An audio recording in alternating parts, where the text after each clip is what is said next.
He swung on and hit the air to right field deep. And you can't forget about this one. Blaze Salter hits number 5, and the Newport Gulls retake the lead. This is the Newport Gulls pregame show, live from Cardines Field in Newport, Rhode Island. Gone! A grand slam! To left power, right tower power, and the Gulls walk off in the 15th inning! Coming up, interviews, stats, standings, lineups, and a whole lot more. Tomas steps on the bag for one out, throws to first, and he's in time, a double play. And that one is gone! Joe Hefner! A high drive, left field deep. Bolzano going back, looking up. This ball is a two-run homer. P.J. Jones hits it out. Stay tuned. The pregame show begins now on the NECBL Broadcast Network. In his second season covering Newport Gulls baseball, here's play-by-play broadcaster Dave Peck. Newport earned a much-needed day off yesterday after playing 7 games in 6 days, but they're back in action tonight as they face off against the Plymouth Pilgrims for the 5th time this season. Dave Peck welcoming you to Cardines Field on American Heroes Night, where all police, fire, and EMT personnel will receive a free admission to the ballpark courtesy of Newport Gulls baseball. At 14-17, Newport comes into this game just 2.5 games back of the Mystic Schooners for the final playoff spot in the Southern Division standings. Newport coming off that 8-5 win over the Danbury Westerners on Saturday night. He's trying to find some more consistent momentum, but in that game, 4 Newport Gulls hit a home run. Tim Tawa, Stevie Mangrum, Jason Gonzalez, and Dalton Reed. 11 long balls in Newport's last 5 games. That gives them 40 on the season, first in the NECBL.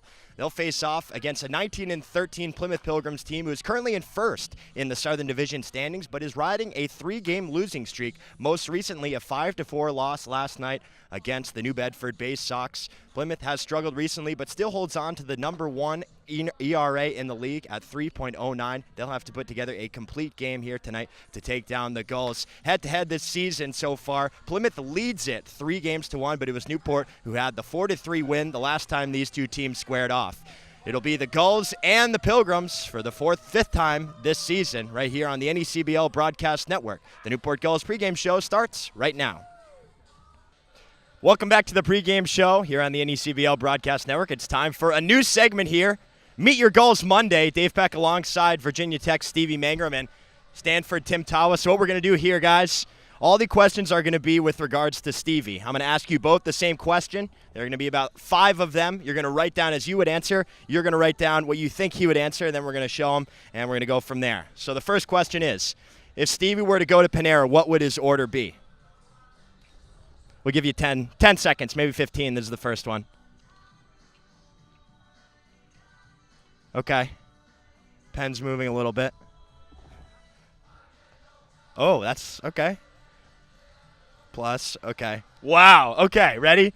Let's show the camera. Not sure if they're going to be able to see it. And show. So we have salad with yogurt and fruit, no bread, and fruit salad. Wow. Wow. I know no bread. I know no bread for Stevie. No bread. How long have you had no bread in your diet? No, we mix in a little bit, but just make sure it's certain times. Okay, wow. I'm going to give you that. I'm going to Panera after this. Okay. Okay, good. All right, are you going to Panera after this? No, I'm not. Because they have bread. Yeah, they have bread. Panera bread. Can't do it. Can't do it. Right. All right, question number 2. Without looking, what color are Stevie's eyes? Go. Now you're getting exposed. Oh, wow. Show. Brown. Wow, that's pretty good. That's something that, you got to pay attention to little things. All right, question number 3. Boxers or briefs? Go. 50-50 shot.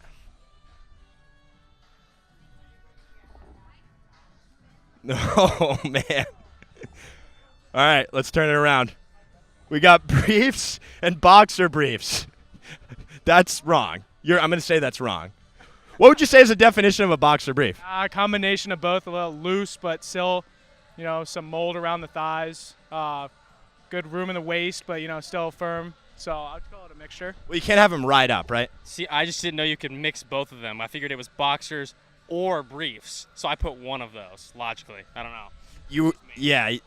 But it turned out to be illogical, right? Yeah, I just followed the game. I thought Stevie kind of kind of didn't right there, but that's fine. Okay, all right. So next question is, if Stevie were to live in an era that isn't right now, what would it be? Like Revolutionary War, Gilded Age, 50s, 60s. Just give me maybe a decade or something. You an old soul, or pretty comfortable here? Pretty comfortable here right now, to be honest. I'd like to see what Tim says, though. Okay, we'll ask. Okay, let's see what you say. What do you think? Where do you think you would fit the best? Stevie? Now. Wow. Okay, so you're a now guy. All right, now guy. That's good. Final question. Outside of the baseball field, outside of Newport Gulls, what does Stevie spend the majority of his time doing this summer?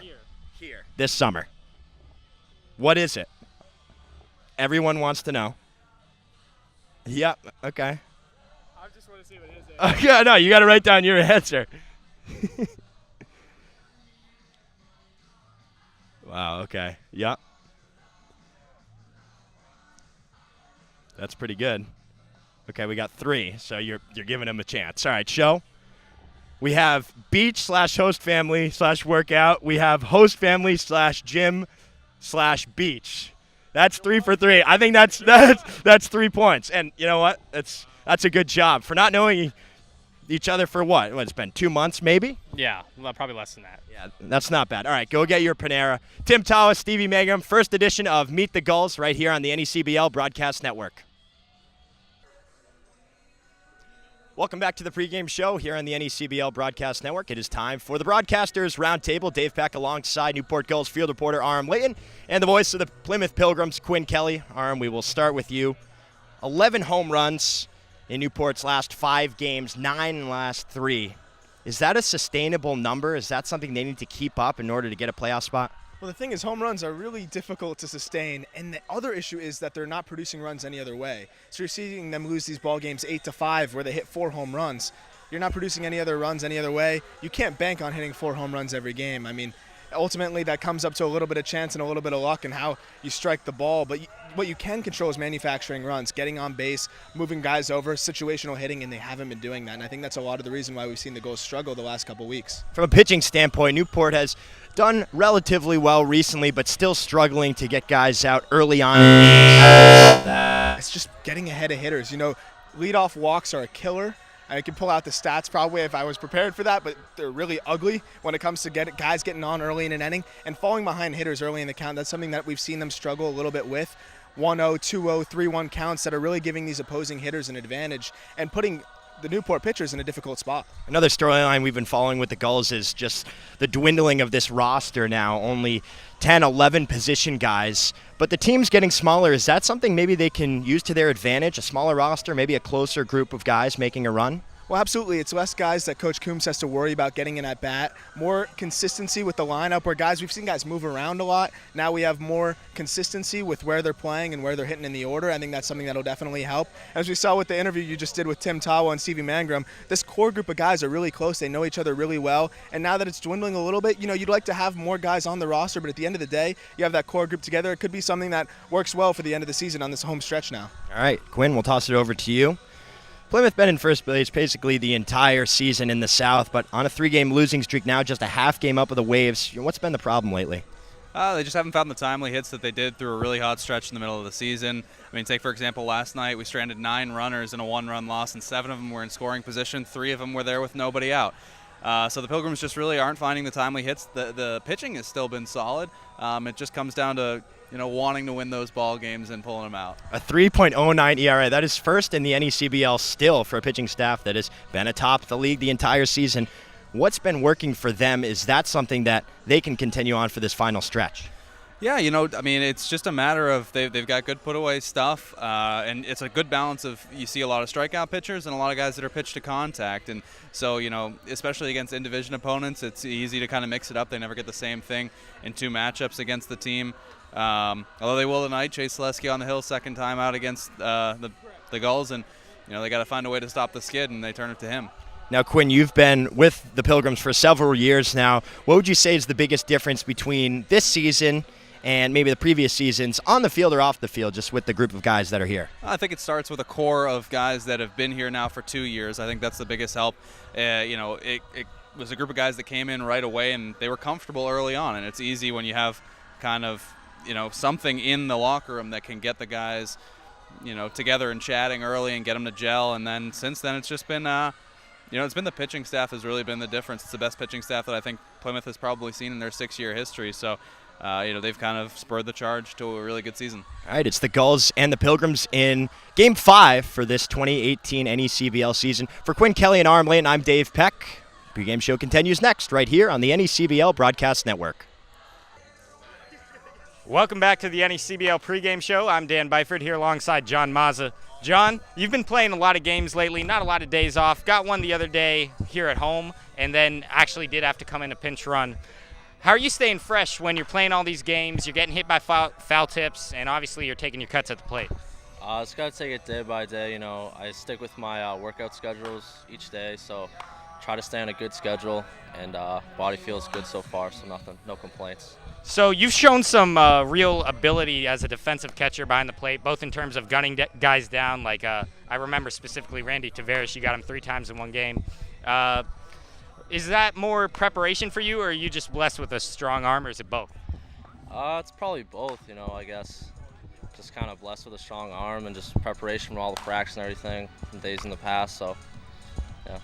So only 2 catchers left now, just you and Logan. How are you guys balancing, able to still get days off, keep your legs fresh, stay prepared to do your best in games? Yeah, so now it's just me and Logan. Hopefully it's probably just be a rotation, so on and off or whatever, DH, whatever. So try to stay on a good schedule and keep our bodies loose. So there's 10 total position players now left on the team. Are there any other positions you feel comfortable at that you think you could give someone else a day off at? Yeah, I played at third a little bit before. I could probably throw an inning off the mound if anyone needs any. So, I'll be all right. So what's your repertoire if you do come in off the mound? Just establish the fastball. Try to blow up by guys. Fair enough, yeah. Clearly shown that arm strength. Going to elevate a little bit, get guys to go chasing up there. So even when you do have days off, obviously somebody needs to catch in the bullpen. Oftentimes that's you. How do you stay fresh when you're still using your legs, squatting down during games, even on your off days? I'm pretty used to it over the past at school and everything, practicing every day, playing every day, so legs are fine. So. All right, and what do you guys do when there's not really anything going on in the bullpen? How do you stay loose as a team? We kind of just talk, have these conversations, whatever. Just think of anything to do to stay amused, always stay in the game. Thank you, John. The NECBL pregame show continues next. Welcome back to the pregame show here on the NECBL Broadcast Network. Nick Bell here with Logan Harvey. Now, Logan, you're like the team leader right now. I think you're the oldest on the team, right? Yeah, definitely one of the oldest. Going to be a rising senior. I think a few other guys are, but yeah. Okay, so how'd you get into that role, and what's it like being in that role? It just kind of started out, honestly, the first day. This is my, going on my 4th team in summer ball, and I just kind of realized that, everybody's been in the same sort of position. Everybody's a little awkward, still trying to feel each other out, kind of who's going to be friends and who's not. And so I made it a point to, get a group message going with everybody and kind of pass along things from the coaches just to make sure everybody knew what was going on. And then just kind of from there, it just kind of took off in that sort of leadership role. And Logan, now with a couple games left in the season, you guys have kind of put yourself in a weird situation where you have only two bench players, and you have yourself and John Mazza catching, and you play DH and first base. So what's it like, going from position to position every single day?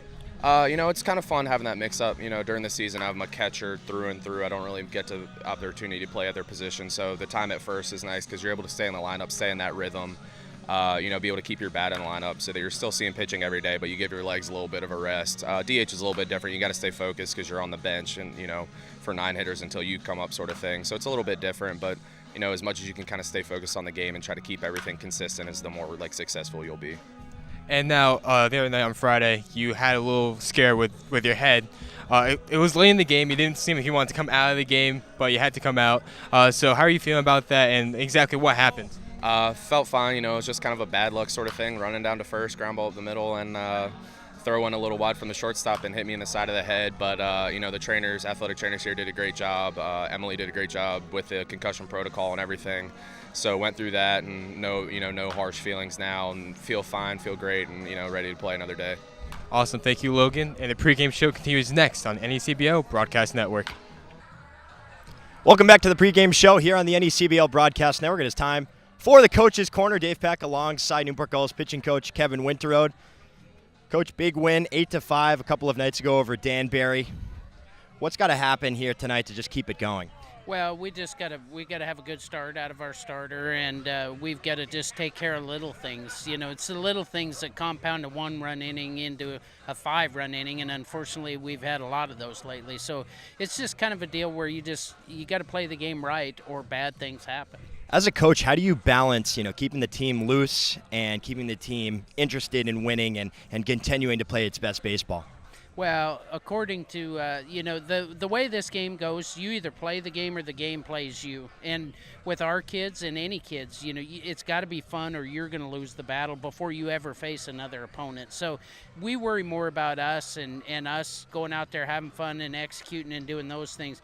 And if you do that, the opponent will take care of itself. Dwindling roster, it's been a storyline we've been following. Does that affect you as a coach? Not as many arms as you had at the beginning of the season. How do you handle that? Well, obviously from a number standpoint, it does impact you, but ultimately we have to deal with what we have here. And, you can always make excuses, or you can just deal with what you have to deal with. And we're not going to make excuses, and we're going to use the guys we have, and we're going to go from there. And we'll deal with the overall specter at the end of the season. Do you know any guys who can pitch that are position guys? According to Dylan Plew, he can pitch, but he's yet to receive confirmation from his coach there at school, so we're still in a waiting period on that. I actually asked him if he could pitch. He said the last time he threw was maybe 12-year-old Little League. Well, the ironic thing about coming out to a summer league is all the pitchers can hit and all the position players can pitch. So you don't have to ask twice. Somebody will stand up. It's just a matter of whether their coach is going to bring him home after he sees him in the box score doing the opposite. Well, Nick Enray, he played left field early in the season. He was in the dugout for the game against Danbury. He could go out in left field if he needed. He did go out in left field, and, it happens. I've had a pitcher at the plate in a big game and a playoff game just due to numbers. So it happens, but you'd like to keep them where they're supposed to be. But we've got a good group of kids, and the kids that are here are competing their tails off, and we just got to take care of the little things, and we'll win ball games. If we let those things get away from us, we're going to have a tough time winning ball games. All right, thanks, Coach. It's the Gulls and the Pilgrims coming up next right here on the NECBL Broadcast Network. Once again, here's Dave Peck and the Newport Gulls broadcast team.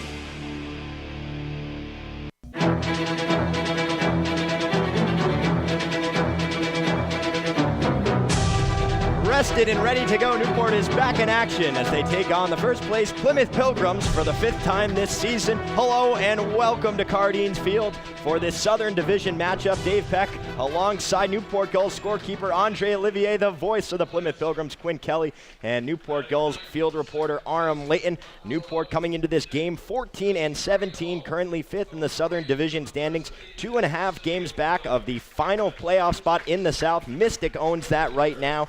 4.5 back of the first placed Plymouth Pilgrims. They are 19-13, and Ocean State Waves are nipping at their heels right now. A half game up on the Waves are the Pilgrims, but they have a consistent pitching staff that has helped them the entirety of the season. See if they can keep it going. For Newport, they're coming off a big 8-5 victory over the Danbury Westerners on Saturday night. Jake Eater picked up his first win of the season, going 5 innings, giving up just 3 runs on 7 hits. He walked 2 and struck out 7.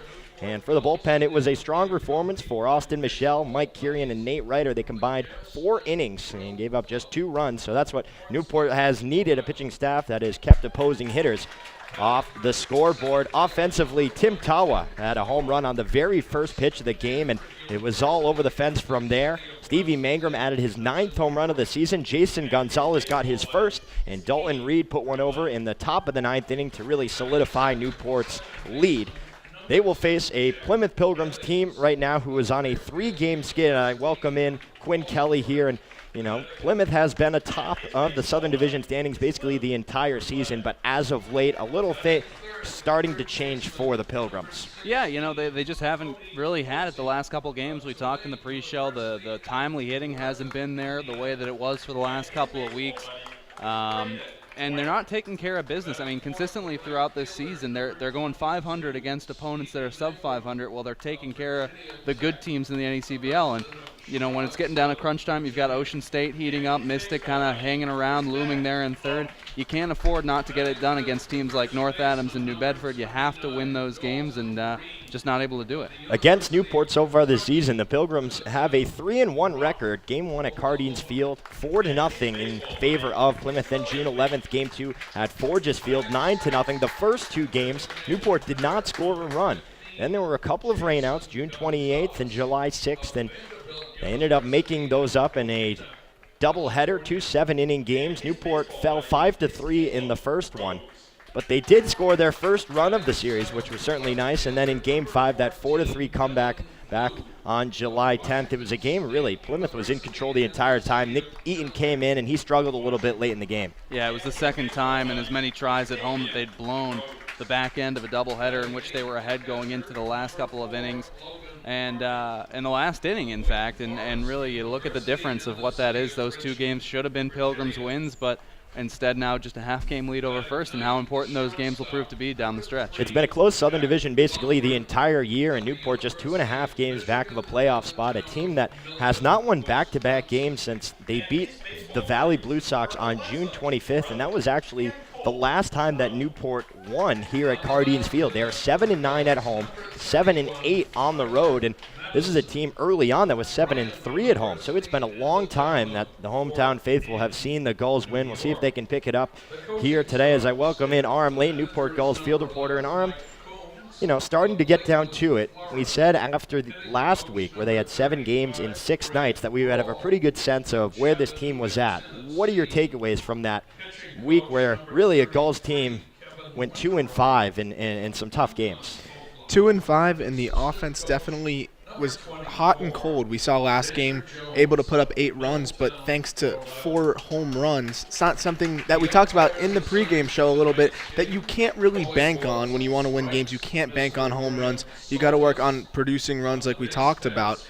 5 of those losses, all a result of not really being able to manufacture runs, and now every game matters more and more. As you said, now we're in the home stretch, and they got to be able to manufacture runs, so they can't lean on that home run. Coming up for the Gulls, it's a week that is jam-packed with Southern Division opponents. Plymouth, obviously, today. Then they travel to Danbury tomorrow. They'll have the Pilgrims for the last time on Wednesday, 6:35 first pitch, and then they will have Mystic and play at Ocean State. So a very busy week, and this, you have to think, is going to be the make-or-break team, really, for a lot of teams. I mean, Plymouth right now, they're reeling a little bit, and they got to try and figure it out. This is kind of deciding time whether they want to go forward and really make a run into the playoffs. Yeah, we talked about it off air before the game. The Pilgrims have kind of put themselves in a position where they're coming into Cardines tonight in a must-win game, it feels like. And anybody who's been around the league for, a number of years will tell you, you never want to have a must-win game at Cardines, especially against a team that, no matter their record, is as dangerous as the Gulls. So, big night for the Pilgrims, and they're going to have to lean on Chase Selesky tonight to get a big win. All right, we will take a quick break and be back with a look around the league right here on the NECBL Broadcast Network.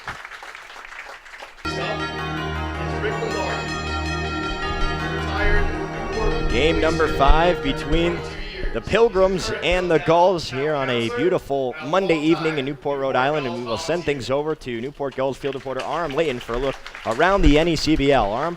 Well, looking at last night's scores, Vermont topped Upper Valley 10-6. New Bedford beat Plymouth 5-4. Sanford topped North Adams 7-3. Vermont beat Upper Valley 5-2, and Danbury beat Valley 5-2 as well. We take a look at today's games. It's Ocean State is already started against Mystic. They're scoreless in the bottom of the second. Winnipesaukee is off to a 2-0 lead against Upper Valley, also in the top of the second.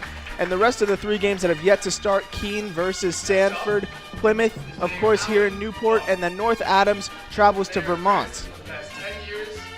As we take a look at the standings, Valley off to a pretty decent lead in the standings with Keene trailing 2.5 games behind. Sanford right behind them with 3 games back, and then Upper Valley trails 5 games behind. As we look at the Southern Division, Plymouth a half game up on the Ocean State Waves. Then is Mystic 2 games behind, New Bedford 3.5 game behind, and Newport 4.5 behind. Back to you, Dave. Thank you, Aram.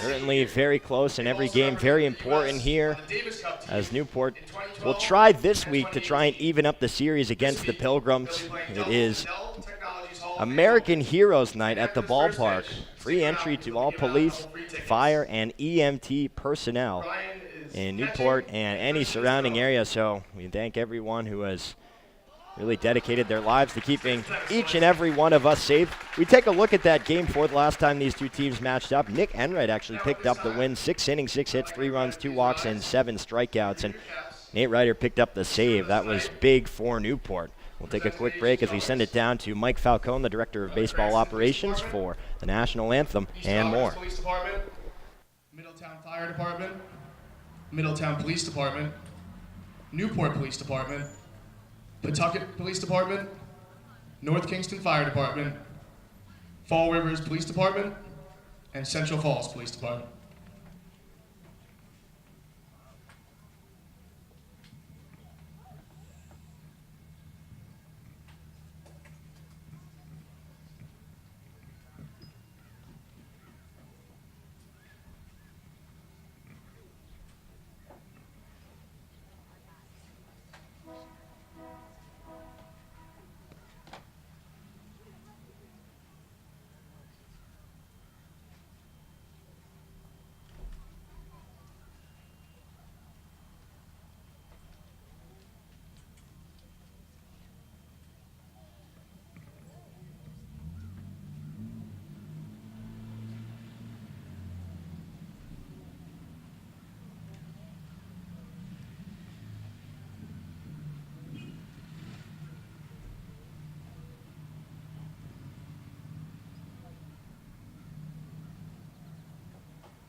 Prior to tonight's performance of the National Anthem, I'd like everybody to take a moment of silence for fallen Weymouth officer Michael Chena.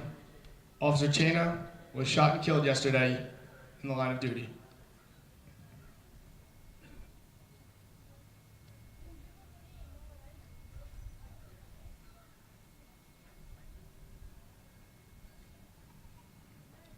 Thank you very much. Now I'd like to introduce tonight's National Anthem singer, Jimmy Winters. He's the founder of the Housing Hotline, a Jefferson Award winner, and a retired Newport policeman after serving 30 plus years.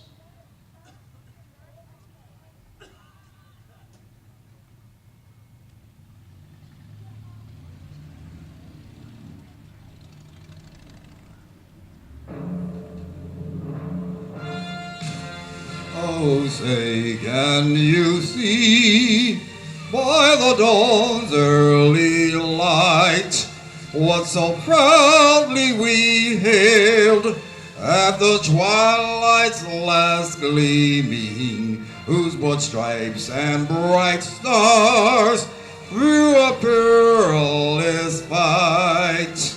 All the ramparts we watched were so gallantly streaming, and the rocket's red glare, the bombs bursting in air, gave proof through the night that our flag was still there. Oh, say does that star-spangled banner yet wave over the land of the free and the home of the brave.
Thank you to all the honor guards in attendance tonight and to all who participated in our pregame ceremony.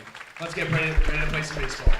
A very passionate and inspiring national anthem sung this evening by Colin Van Pelt along with 10 honor guards here at Cardines Field. We'll take a quick break and get you the action. Game number 5 between the Pilgrims and the Gulls coming up next right here on the NECBL Broadcast Network.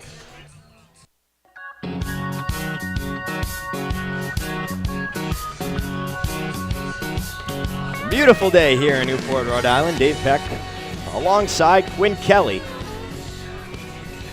Pilgrims lead the head-to-head series so far this summer 3-1. Plymouth 19-13 first in the NECBL Southern Division. Newport 14-17 fifth. 2.5 games back at the last playoff spot this season, and we will send it over for the visiting lineup of the Plymouth Pilgrims. Thank you very much, Dave. Leading things off, it'll be Elijah Dunham, the left fielder out of Indiana, with Riley Helen doing the DHing tonight, hitting in the 2-hole out of the University of San Francisco. Cam Walsh, a red-hot Cam Walsh, bats third, playing right tonight out of Northeastern, with Colton Parrish out of TCU doing the catching and hitting cleanup.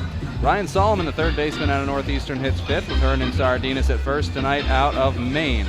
Garrett Hyde hits seventh tonight, back in the lineup after a couple nights off. He's playing center with Willie Holmesa, the Brown shortstop, behind him, and Nick Viscarello in the lineup tonight out of Bryant, rounding things out and playing second base. Thank you, Quinn. And they will face off against Tyler Madison for the second time so far this season. Madison, 1-1 record, 5.71 ERA in 4 games. He started all 4 of those outings. In 17 1/3 innings, he's given up 29 hits, walked 7, and struck out 15. Actually, his last outing came on July 10th in Game 1 of that doubleheader at Forges Field against the Pilgrims. He went 5 innings, gave up 5 runs on 12 hits, no walks, and 5 strikeouts. But he did pick up the loss, 5-3. We'll take you through now the home lineup for your Newport Gulls, and not too many changes here for Mike Coombs' squad, but always dealing with something and trying to find the best possible lineup. This evening it'll be Tim Tawa leading things off out in center field from Stanford. Jack Gethings bats second, plays second from Fairfield, with Cody Hosey batting third, playing third base from Tulane. The right fielder today is Stevie Mangrum. He bats fourth from Virginia Tech, with Dalton Reed batting fifth, playing first out of the University of Kentucky. Jason Gonzalez is the designated hitter who bats sixth. He's from Vanderbilt. Dylan Plew bats seventh in left field from Washington State, followed by Logan Harvey, who's catching and batting 8th from Wake Forest. And rounding out the Newport lineup this evening is Jack Lumgren, shortstop out of Michigan. They will face off against Chase Selesky for the second time this season, as the Gulls take the field here. Get to the umpires real quick. Home plate, Graham Soltis. He's calling the balls and strikes. Field umps, Keith Peterson and Will Bowers. And at Cardines Field, always interesting, so we will get you the dimensions here at the historic ballpark. Left field, 315. He's 4 years old. 365 out to left center, with dead center field at 395. Then it comes back in to right center field, 315 there. We saw Dylan Plew hit a home run his last time he batted here at Cardines Field. To see if he can do it again. Right center field. And then in right field, it's 285 with a 28-foot high fence all the way around. And we always like to mention that really the fence out there is probably made up by the property lines. Houses lining the other side of the wall there, and they've been able to see quite a few balls fly over that fence. 40 home runs for the Gulls. That is first in the NECBL, and Plymouth 39, they're second, so we could see a lot of long balls here tonight. Yeah, absolutely. There were a few the last time these two teams met in that doubleheader, and certainly this a park that's even more friendly for long ball hitters than down in Plymouth, so it could be an absolute laser show tonight. The weather here in Newport, Rhode Island, 77 degrees, precipitation 0%, 83% humidity, with winds 11 miles per hour. You see a nice shot there of the American flag in front of blue skies, maybe a couple of clouds, but you know, just enough to make sure it's realistic and not just totally blue. You know, you want some dimension to the skies, but the flag is waving, and it's headed out to left field as it usually does here at Cardines Field. Southwesterly, right off Narragansett Bay. Newport wearing their home uniforms here on a Monday night, with Gulls written in blue outlined in orange across the chest numbers underneath. White pants with blue and orange piping down the side, and For the Pilgrims, it is the navy blue tops with white pants and navy blue piping down the side. So here is Elijah Dunham digging in for the first time today, facing Madison for the second time in 6 days. First pitch, fastball waved and missed for strike one, and we're underway. 6:43 start time here in the City by the Sea. I'd like to welcome in everyone listening in across the country. 0-1 pitch, nice breaking ball waved over for strike two. Dave Peck alongside Quinn Kelly. Madison trying to work quickly. Here's the 0-2 pitch, high fastball, and Dunham lays off. Defensive alignment real quick for the Gulls. Cody Hosey at third, Jack Blummer in the shortstop with Jack Ethings at second, Dalton Reed at first, outfield left to right, Dylan Plouffe, Tim Tawa, and Stevie Mangrum as the 1-2 breaking ball is waved and missed for strike three. Dunham chased it low, and there's one down here in the top of the first inning.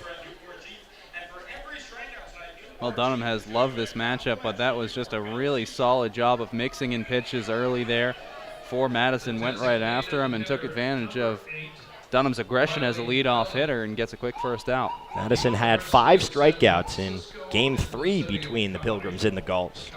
It's a 5-3 loss at Forges Field for Newport. Here's Riley Helland. Takes the first pitch inside for ball one. Helland batting .329. That is second for Plymouth so far this season. 25 hits, 11 runs, a double, and a home run. He also has 11 RBI, bats from the left side. 1-0 pitch. This one fouled down the third baseline into the netting for strike one. So we wonder what kind of game we're going to get. Plymouth with the best pitching staff in the league. 3.09 earned run average, giving up the fewest runs, just 127. That compares to a Newport staff that has given up 210, which is 11th in the league, and they have a 5.87 ERA. Madison working from the windup. Here's the 1-1 pitch, and that curveball just runs outside, 2-1. Newport didn't score a run against the Pilgrims until Game 3. 2-1 pitch, fastball inside. Ellen now ahead, 3 balls and 1 strike. Nice crowd here at Cardines Field on a warm and humid, I would say, Monday evening. 3-1 pitch, slider, swung on and missed. Full count here to Helland. Nice pitch there. He's gone to the breaking ball often so far in this game. He's liked to keep it low. Yeah, great pitch there by Madison. Helland, certainly a guy who can work a lot of deep counts as he's doing here, but not a guy that walks very much at all. 3-2 pitch. That one chopped off his foot and behind home plate. Will reset and do it again. Only 5 walks on the season for him. Only 9 strikeouts as well. Does not really, walk or strike out very often. He just likes to get the ball in play and see where it goes from there. Allen had a couple of RBI in that 4-3 loss.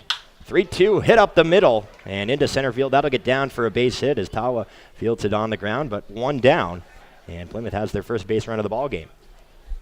And great to get him ahead of this man coming up here, Cam Walsh, who has been just excellent. 3 hits in each of the last 2 games for the Pilgrims. He has been fantastic. And Walsh in that game back on July 10th, he was 1 for 2 with a home run. He has been huge for the Pilgrims so far this season. Leads the team with a .352 average. First pitch, that one fouled off of home plate and then off his elbow. Has 37 hits and 26 runs, both first on the Pilgrims. Also a threat to hit doubles as well with 7. Far and away the team lead. Not a team that hits very many doubles. You talked about it, right about the top of the league. Right behind by a home run to Newport, but last in doubles. Here's the 0-1 pitch. That one fouled right off the screen down the left field line. And it snowballs in 2 strikes. Newport coming off that 8-5 win over Danbury. The Gulls have hit 11 home runs in its last 5 games, 9 in its last 3. A lot of them have been solo shots, but the offense coming to life here. The 0-2 pitch, fastball misses high. One thing we talked about a little on the pregame show, Is it sustainable? Because it was here at the beginning of the season, and then it kind of went away for a while. Newport with a very tough stretch. They've still only on a 1-game win streak. 1-2, breaking ball, waved and missed for strike 3. Walsh chased the curveball downstairs. And Madison picks up his second strikeout of the ball game. 2 down here in the top of the first. Still no score. Helland is on first after he singled up the middle. Well, if there's been any knock at all that you could find against Walsh, it's just those strikeout numbers. There's his 30th of the season, second on the team. That'll bring up Colton Parrish. Parrish batting .278. Another left-handed hitter here out of TCU. First pitch, that one chopped weakly down the first base line, but it'll roll foul as Madison gloves it there in foul territory. Here out of TCU. First pitch, that one chopped weakly down the first base line. Mike Coombs.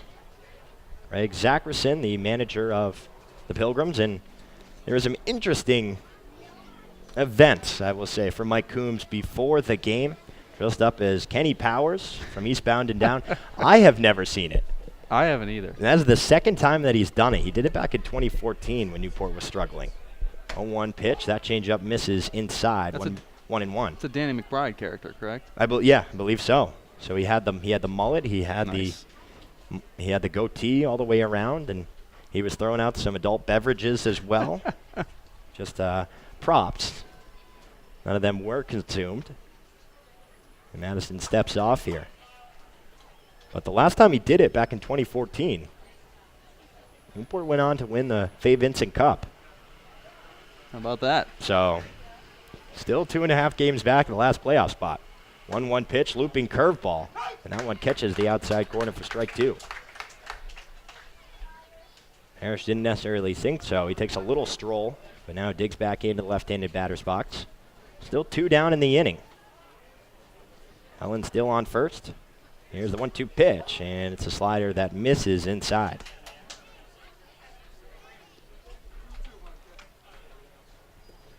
Newport coming into this game with a .272 batting average compared to Plymouth's, which was .265. Pilgrims 7th in the league.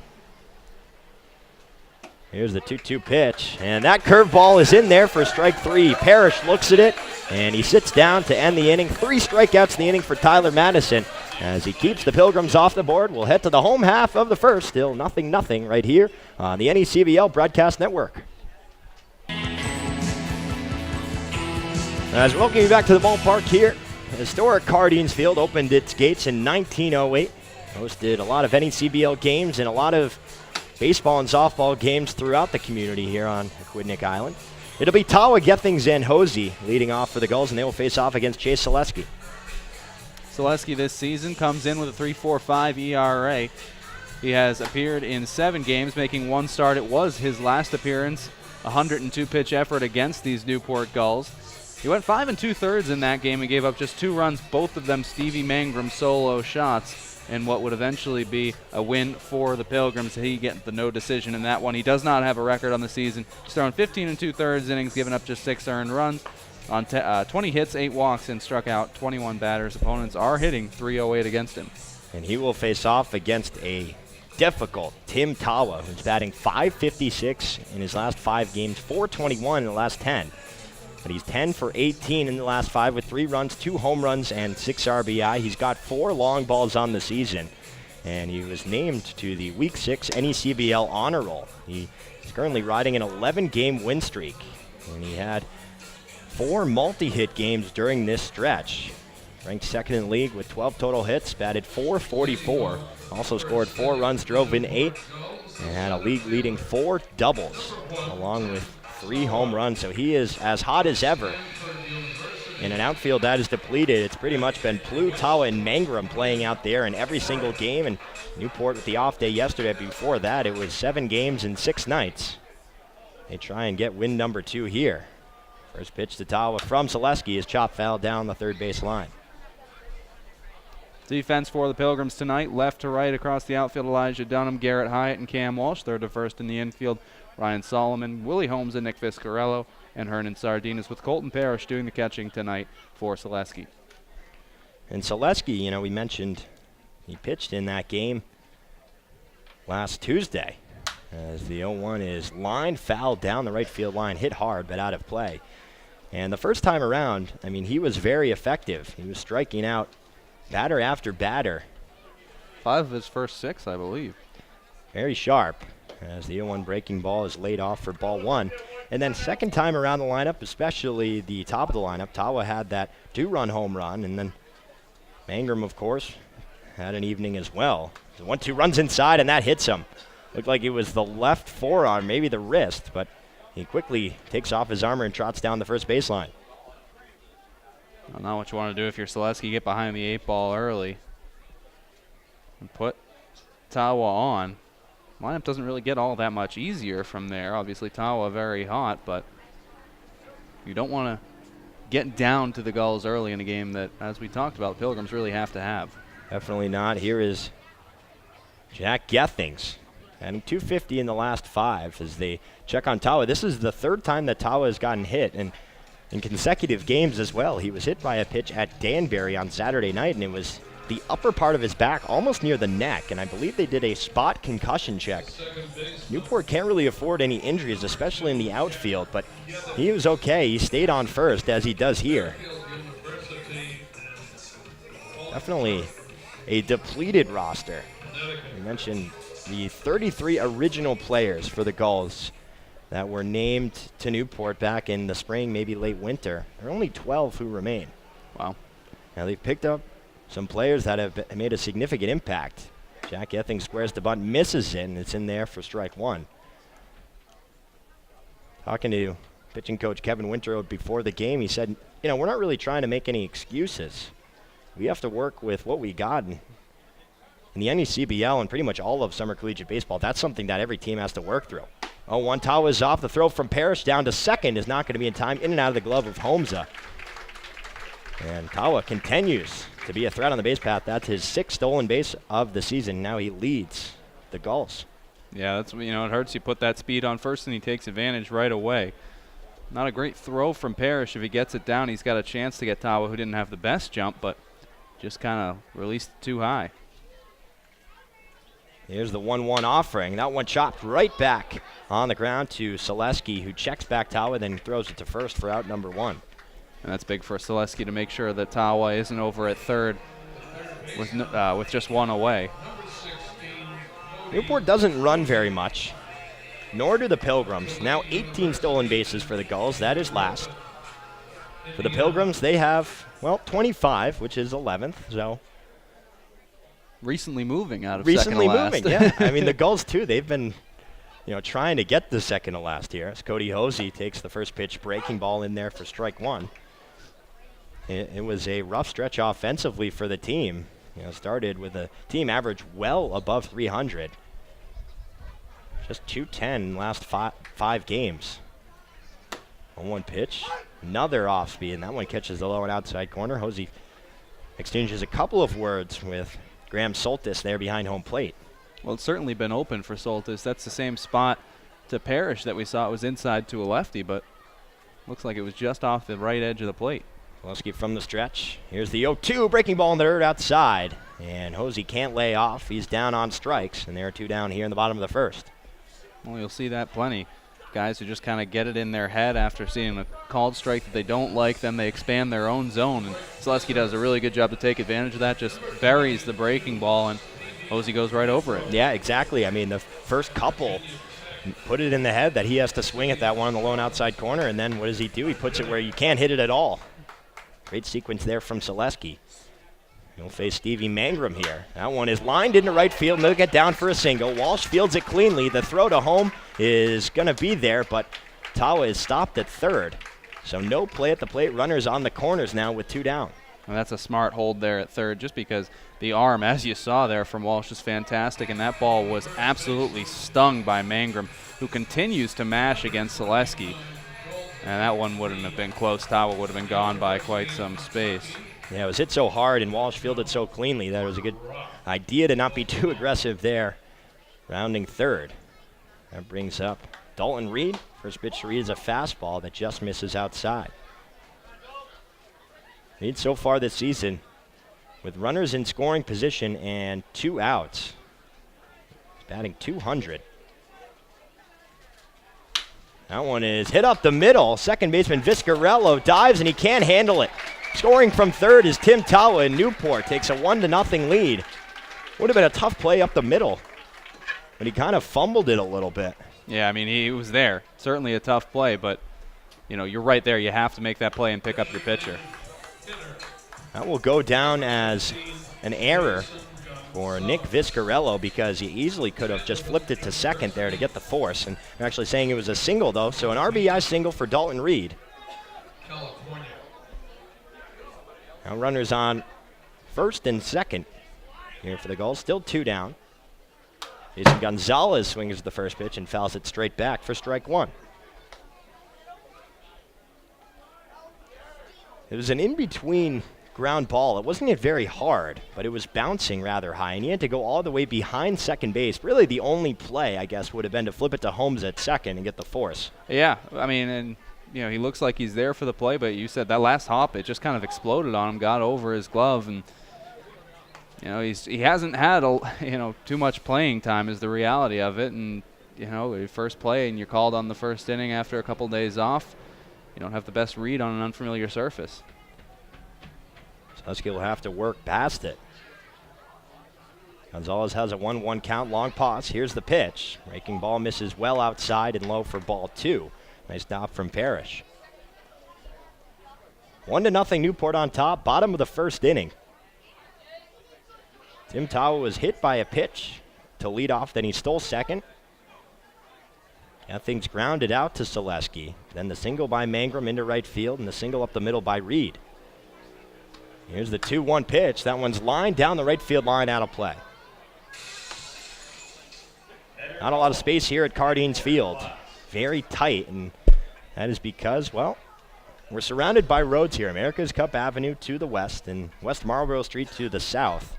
A lot of windows possibly being shattered. A lot of foul balls come out of here as well.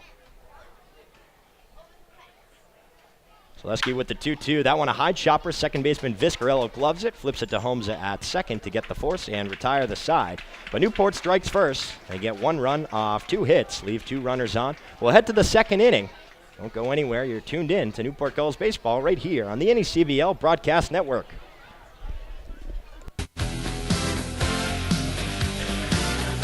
One to nothing, Newport on top here as we head to the top of the second inning. And Madison was sharp in the first. He had 3 strikeouts. He did give up the single to Helen, but didn't end up costing him anything. He'll face Solomon, Sardinas, and Hyatt here, 5, 6, and 7 part of this Pilgrims lineup.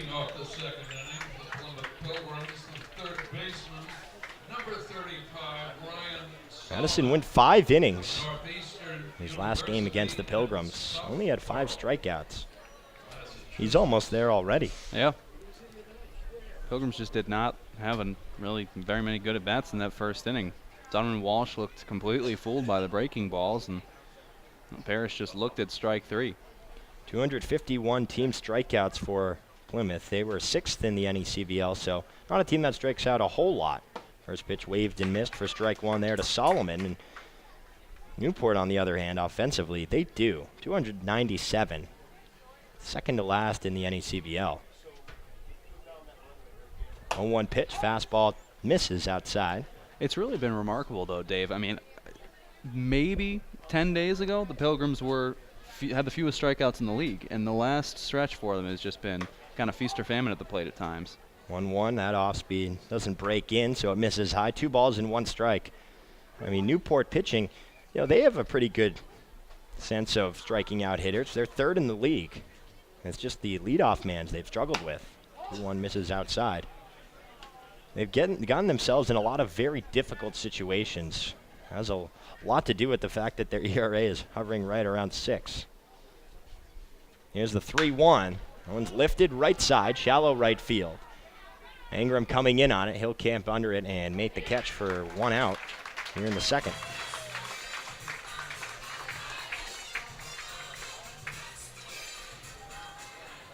That'll bring up Hernan Sardinas. Sardinas was 2 for 4 with an RBI in yesterday's action. He started out a little slow. He's trying to find his groove late. Yeah, absolutely. I mean, his second season with the Pilgrims certainly hasn't been anything like his first. First pitch chopped off the end of the bat, foul down the third baseline. I mean, he was a household name last year in the NECBL. Oh, absolutely. Southern Division All-Star, and people were talking about him the entire year. 0-1 pitch, fastball misses high. Remember when he was playing at UMaine this year?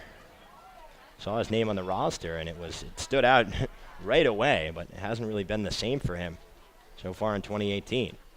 1-1 pitch, high fastball outside. Yeah, and it's been interesting that just the look of his at-bats haven't been the same. Obviously neither of the results. It just seems like, kind of going down to the Cape, maybe shook his confidence a little bit, and he's taken, a bit too mental an approach at the plate right now. 2-1, high fastball chased and missed for strike 2. He elevated, and Madison got him to swing.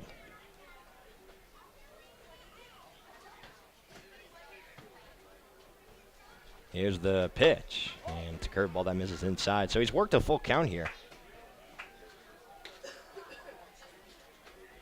For a guy who had 3 strikeouts in the first inning, the control for Madison hasn't been particularly great. Had a 3-ball count to Helland. He's missed with a bunch. The Pilgrims have helped him out on a lot of close pitches and a couple breaking balls in the dirt. Here's the 3-2 offering. Fastball swung on and missed for strike 3. The 4th strikeout of the evening. There are 2 down here in the second.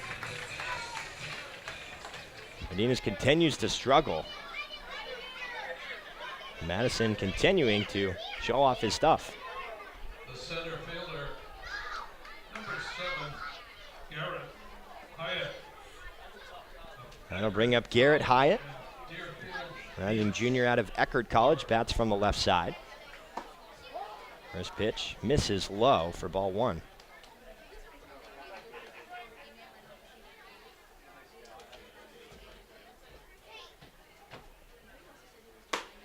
Another fastball. That one's outside.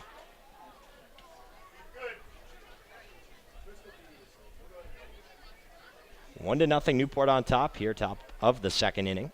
Nobody on, 2 outs. Breaking ball misses low. So 3 straight balls here after he's been cruising. Yeah, you don't want to extend the inning and put speed on first base and Hyatt. Holmes, a guy with decent power behind him, had a double last night, so he'd really rather just get the clean inning. 3 balls and no strikes. And Hyatt takes all the way for strike 1. Fastball down the middle. Madison up to 35 pitches now. Throw an offering, hit down the third baseline, foul into the stanchion. They'll work a full count. Plymouth has worked a good amount of at-bats here. I mean, they haven't necessarily gotten the results they want, but a couple of full counts now, making Madison work. Here's the payoff pitch. Fastball well outside for ball 4. So Hyatt takes his base, and Plymouth has a little something going here with 2 down in the inning. Yeah, I mean, you said he's almost, he looks like he's got potential to get up to 40 pitches this inning, depending on the at-bat with Holmesa, and that's certainly not going to give you an opportunity to take legs into your outing, no matter how well you're cruising along. Willie Holmes, a .226 hitter. He's got 19 hits. He does have 5 home runs as well. Madison goes to check on Hyatt. Dives back safely. Dalton Reed at first base. He's become a regular there. And he's done a good job of it. First pitch misses inside to Holmes at 1-0.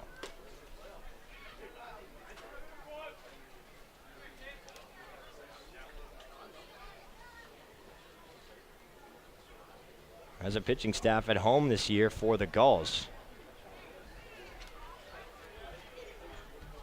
That one is waved and missed for strike 1. It's been a little bit better, 5.64 earned run average compared to 6.15 on the road. But still a struggle. Third to last in runs, second to last in hits allowed. As the 1-1 just catches the inside corner for strike 2. That's a great pitch there by Madison. If you're going to get that call, you got to just live in that spot. There's nothing that Holmes is going to be able to do with a pitch like that. Kind of started the in the outer third, and then he came back in. Another check there on Hyatt, nothing doing. Yeah, I mean, that pitch where it finishes off, it's almost behind Holmes' thigh, but where it came over, it's a great spot. 1 ball and 2 strikes. Here's the offering, and it's a breaking ball, swung on a miss for strike 3. Madison continues to roll his 5th strikeout of the ball game, evening up his total from last Tuesday. Newport still has a 1-0 lead as we head to the home half of the second right here on the NECBL Broadcast Network.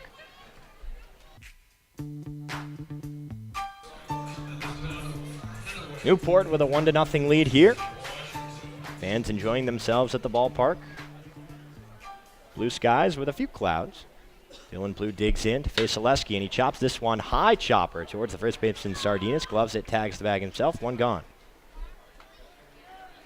A good start to the inning for Selesky. At this point right now, the offense, through its almost a full first trip through the order, doesn't look like they have a really good read yet on Madison, so you just got to make it your prerogative to put up zeros here. Give them some time to get their feet under them.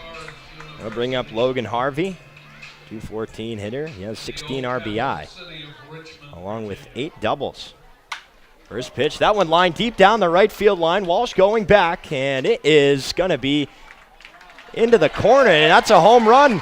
Logan Harvey with his first home run of the season, an opposite field shot over the right field fence, and it's 2-0 Newport.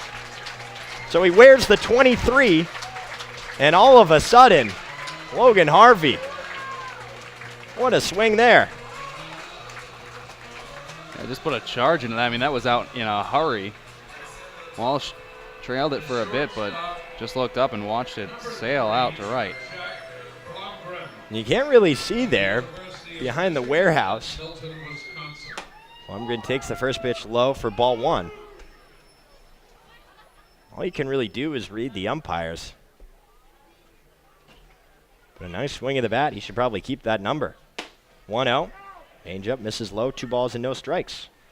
You know, it's funny. Sonny Uliana in the game for the Pilgrims a couple nights ago against Ocean State changed his number too, and goes off and has a 4-for-5 day at the plate. And now here, Harvey changes his number and just absolutely loses one on Selesky. 2-0 just catches the outside corner for strike 1. I mean, there's no chance that he puts on number 4 again. No. Why would you? Never. Here's the 2-1. Breaking ball, swung on and missed for strike 2. He just swung over it there, but nice offbeat from Selesky. He's got a fastball that has a lot of velocity, so when he's able to mix in that wrinkle, it can be quite effective. 3 solo shots now in the last 2 games against Pilgrims pitching. 2-2 pitch, another off-speed, and that one is in there for strike 3. So it caught the inside third, and Blumgren goes down looking for out number 2. Second strikeout of the ball game for Selesky.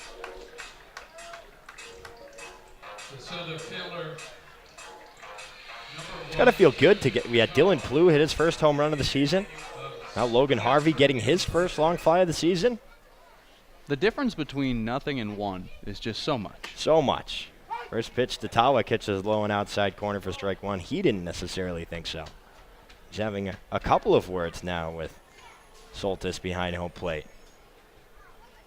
Led off the game with a hit by pitch. Ended up scoring as the 0-1 is hit on the ground through the hole and into left field. He'll have himself a single as Dunham fields it and throws it in. Newport now in this game with 4 hits.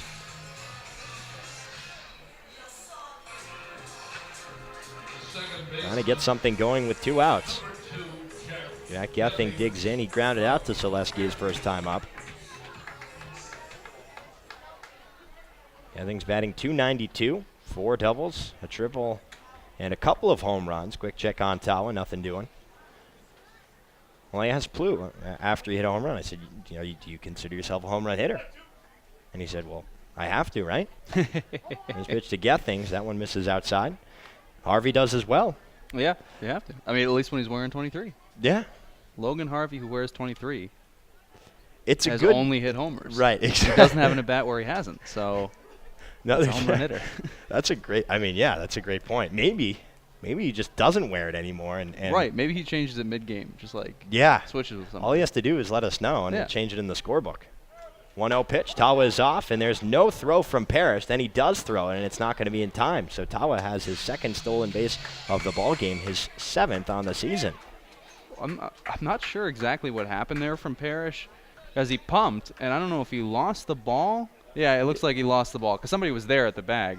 But, I mean, again now, you're not helping yourself out when Tawa has gotten really 2 poor jumps and is still able to swipe bags on you. You don't need to give him any help. He's a prolific enough bag stealer as it is. 2-0 pitch. That one misses outside for ball 3. I mean, both times that he stole, they were balls that were high in the zone. Yeah, so good pitches to throw on. Absolutely. Hasn't really been able to handle it. Newport uncharacteristically running now, using Tawa's speed. 3-0 pitch. That one skips in the dirt. Tawa is able to advance to third and get things on with a 4-pitch walk. And bring up Cody Hosey. So some 2-out magic possibly happening here. I mean, we're only in the bottom of the 2nd inning. Newport with a 2-0 lead, and they would love to add to it. Team that has struggled recently. Trying to claw back into playoff contention, just 2.5 games back at the top spot, or the last spot, I should say. Hosey takes the first pitch low for ball 1. 4.5 games back of the top spot. Hosey struck out swinging his first time up. 1-0 check swing, and he did not go around. He did. And they check it after a little hesitation. Keith Peterson saying he went around. It looked like he did. That's why I was wondering why they didn't check it down to first. So the count is 1-1 with Gethings on first and Tawa on third. 2 outs in the inning. Here's the pitch. That one waved and missed for strike 2. Just a momentary space out for your home plate umpire. No biggie. He's still. Some people it takes a little longer to find your rhythm. That's it. He's human. So he is. He's trying to get in a groove here. Hosey is too, as he waves and misses at that curveball in the dirt for strike 3. So after all that, Selesky is able to work out of a 2-out jam and get Hosey swinging for the 2nd time. But Newport does get one more run off the solo shot from Logan Harvey, his first of the season. They take a 2-0 lead as we head to the 3rd right here on the NECBL Broadcast Network. We'll head to the top of the 3rd here on a beautiful evening in Newport, Rhode Island. A lot of steeples here in the city by the sea. Chartered in 1639, I believe. Driven by the sign a few times, so. You have just been all on your Newport historical facts tonight. Vizcarello takes a first pitch fastball on the outside corner for strike 1. I mean, it was a rain out one day. I went to the Newport History Museum. That was a lot of fun. Wow. On 1 pitch, breaking ball, thought about it, but it misses outside, 1-1. So I learned that, there's a lot of rum. That was the industry here. That's right. When they first started out. 1-1 pitch. That one chopped foul down the third baseline. They were big in the Prohibition era, correct? You got to think so because of the ports. Yeah, right. You had a lot of rum runners here. Yep. You did have to watch out for piracy. That's what they were saying, and some of the things I was reading, some of the blurbs I was reading. 2-0 Newport on top. Here's the 1-2 pitch. That one is fouled right behind home plate.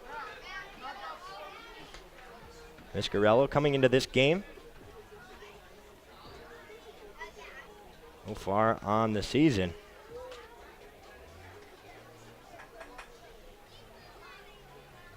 Hasn't had too many appearances as that one is popped up into right field. Mangrum settling under it. And take a few steps in, make the catch for out number 1.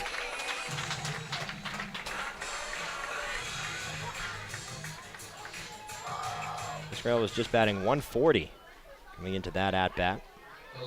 But he will flip the lineup. Here's Elijah Dunham, who struck out swinging his first time up. Elijah Dunham of Indiana. Just 1 hit allowed by Madison. That was Riley Helland who had the single. This pitch misses outside for ball 1.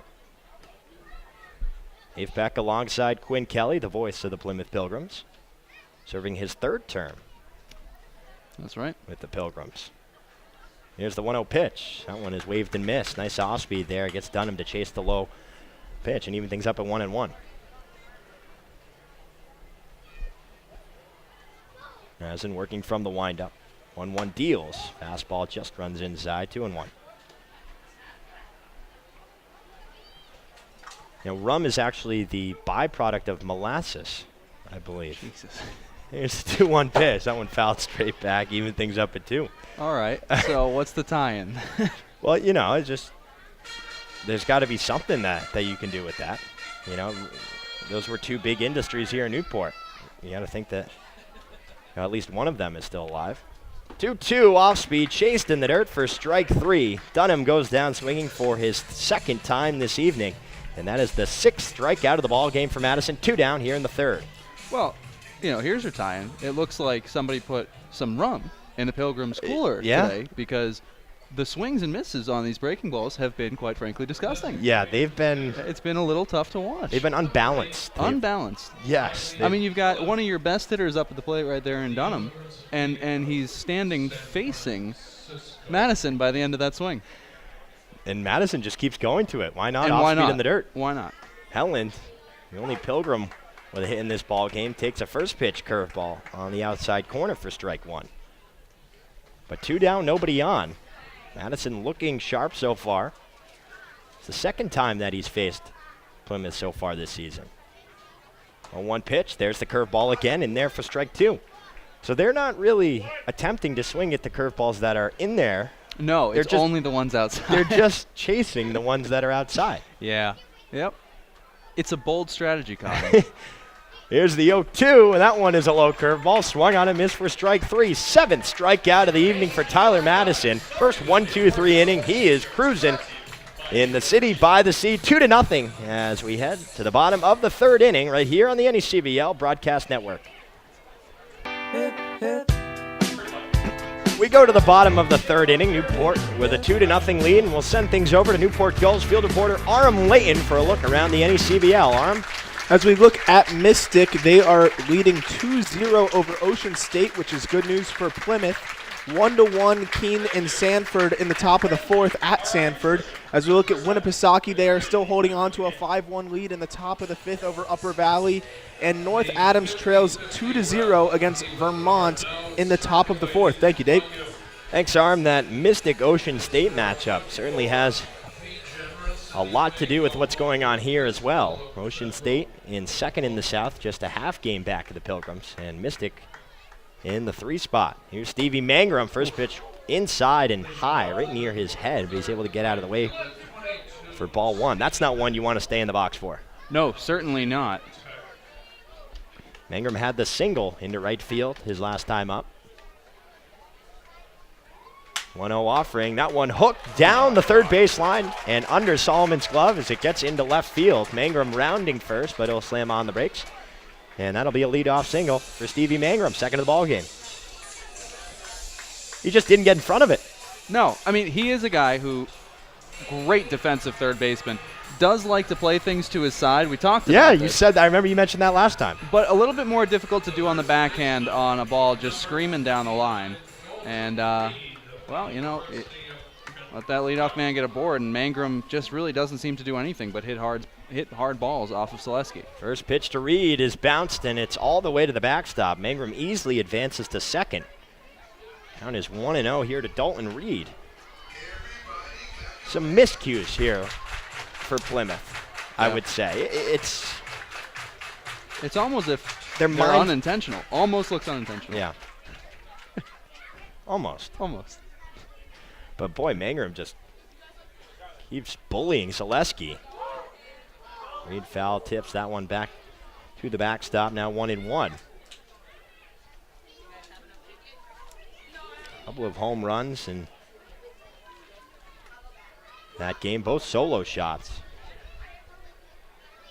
Game 2 of that doubleheader last Tuesday.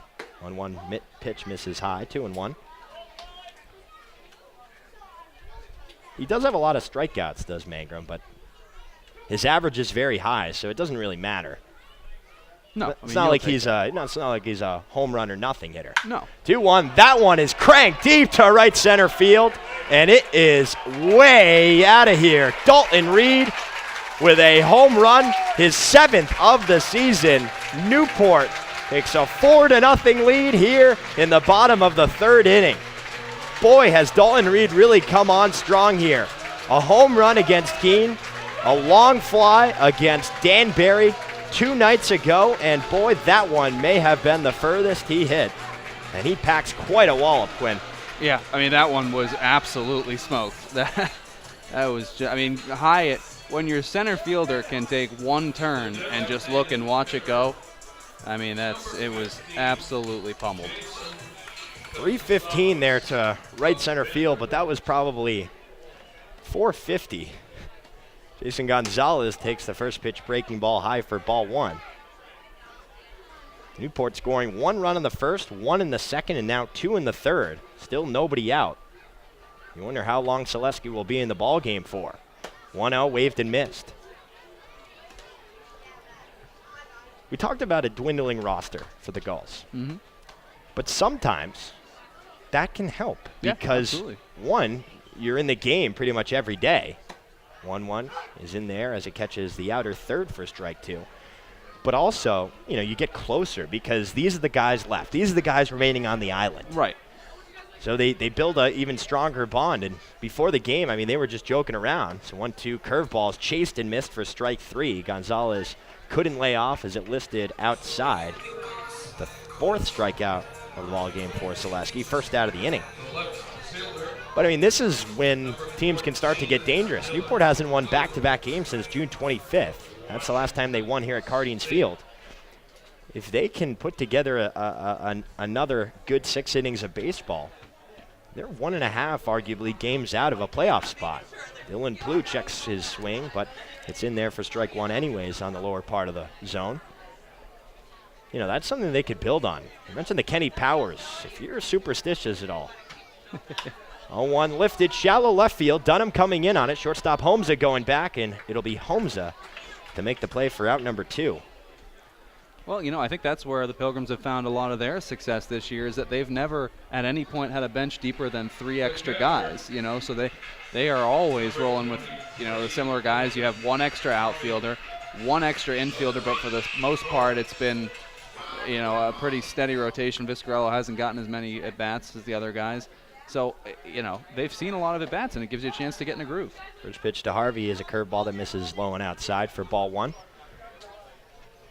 The team with one of the bigger rosters in the South, as the 1-0 misses inside. 2 balls and no strikes. The Danbury Westerners. So there might be a trend here. Obviously, there are a lot of things that have to happen on the field, as the 2-0 pitch is in there for strike 1. But especially with guys that, don't know each other. A few maybe went to school, played against each other, maybe played summer ball together previously. 2-1, that one lifted to right field. Walsh going back to his right, able to settle under it and make the play for out number 3. But it's Dalton Reed with his 7th home run of the season. Gives Newport a 4-0 advantage as we head to the 4th inning. Don't go anywhere. You're tuned in to Newport Gulls baseball right here on the NECBL Broadcast Network.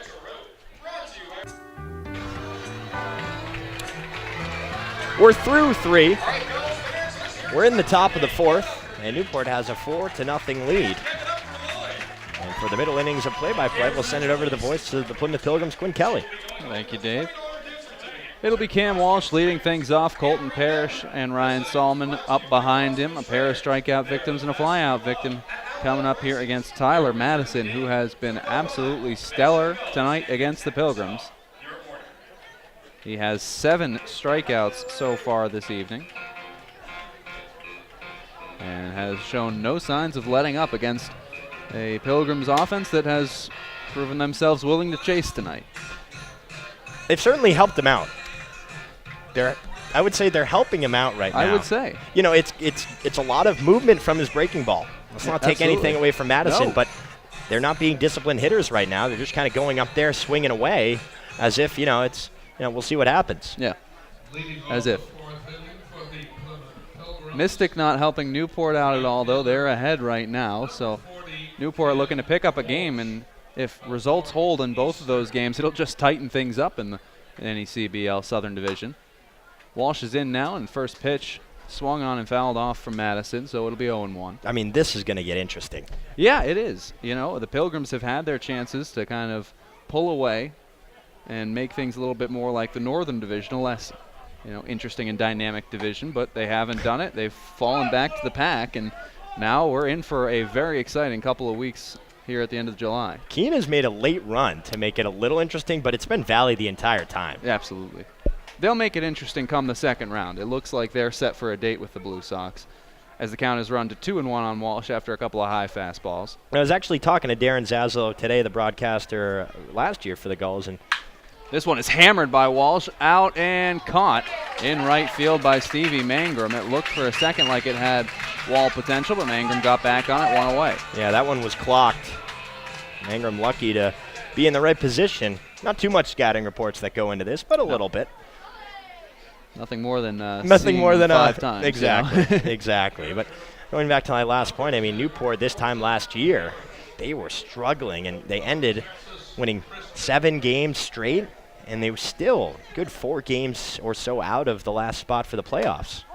In a little bit better position this year, I think, to make a run. Just 2.5 out? I mean, that's, with 13 games left, that's certainly doable. It just absolutely depends on execution and whether they want it or not.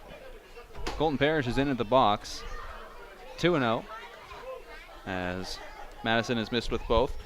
Well, we've talked about it. Wanting it is arguably more than half the battle. Close to all of the battle, it would seem. Yep. 2-0 pitch taken, 3-0 on Parrish. The breaking ball ducks in. It's such a tricky thing because, you're playing after a long spring season, and it's a pretty long, relatively speaking, summer season as well. Absolutely. That one is upstairs for strike one. So you're coming in basically every day, and you got to figure out a way to be involved in the game and have a competitive edge. 3-1 is swung on, lifted high out to left, but shallow. Underneath it is Plew, and he reaches up and makes the catch. Kind of stumbled backwards in his last step, but puts Parrish away. Quickly 2 outs. I asked Kevin Winterroad, pitching coach of the Gulls today, how do you balance keeping things loose and keeping things intense? Because those are, and it's not only summer ball for baseball. It's a sport where almost the more you try, the more you press, the worse you do. So you have to be loose while being locked in at the same time, and it's very difficult to do. Yeah. Breaking ball in there, called strike from Solomon. And the playoffs, they extend a little bit over a week, and it goes into August. That one misses. 1-1 on Solomon. With the All-Star break before that, and then there are a couple of games after the All-Star break that kind of extend the season a little bit. And, with people already leaving, if you're not in the hunt, it can be very difficult to stay engaged. This one is roped down the line and left. It'll get down, but Plew cuts it off, makes a nice jumping stab at it. Solomon's going to try for second now. He's going to be hung up between first and second, but dives back in safely. Took a hard turn around first and really had no chance as Plew cut that one off. Too hard hit, and he ends up getting back into first very luckily there. Yeah, it took a weird bounce there, and it made it so Plew overran it, but really good reaction to stick his glove out and prevent it from going all to the fence, because that probably would have been a triple, and you don't see many at Cardines Field, despite the interesting dimensions. Yeah, it would, where would you put it? It's just too hard, short of just sending one over the center fielder's head. Right. To straight away, not a lot of room. First pitch is inside, well picked out by Harvey. So that one bounced into Sardinas, struck out in his first at bat. And you say, well, maybe right center field, but, the way Mangrum is able to play it so far this season, he's got a strong arm, and he's been able to cut off a lot of balls. And if it's going that far, usually you have enough room to get it before it goes to the fence. Yeah. This one's inside, taken by Sardinas. So Madison has fallen behind the last couple hitters here. And Graham Soltis is going to step out and wipe off the dish. I think that was at the behest of Logan Harvey, who was not a fan of the last ball call. Commander-in-Chief out there. 65 pitches now for Madison. He fires that one in the dirt. It gets away. Solomon takes off for second. He'll make it. So Harvey stayed in front of it, but it bounced off his chest. It's a wild pitch. And Solomon moves into scoring position. It's the first runner the Pilgrims have had at second all night. Yeah, Madison had a nice 1-2-3 inning last time, and he got first 2 quick outs. I'm just trying to get his last. He's, 1 strike away from being back in it, really. 3-0 pitch. Upstairs, ball 4. So the Pilgrims have a pair aboard here with 2 away in the top of the 4th inning. Second walk of the ball game. Kevin Winter is going to come out just to calm him down. Just say, hey, your stuff has been working. Let's not change anything here. Don't try and overthrow. Just keep doing what you've been doing. Well, he's been cruising right along. Mistaken, he will be up to 70 pitches here. I think it was about a pitch off. But, for as good as he's been, at 70 pitches, you run the risk of having one more inning after this, maybe? Yeah, right. I mean, they'll probably keep him in, assuming that he's able to work through this so that he can possibly be in line for the win. But, right. I mean, after that, he just went 5 innings the last time he pitched, last Tuesday against the Pilgrims. Which is fine in a 7-inning ball game, Yep. in a doubleheader. That's plenty serviceable, but when you're dealing like he has been tonight, you'd like to be able to give a little more distance, but that's just the reality of it. Newport with a depleted bullpen, but they do have a new guy in Holden Cook out of Murray State College, junior college. Oh, so not a racer. First pitch in there, called strike to Hyatt. Murray State Junior College. Murray State Junior College. Oh, interesting.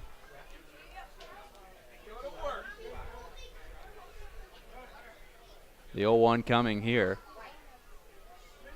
Breaking ball is swung on and missed.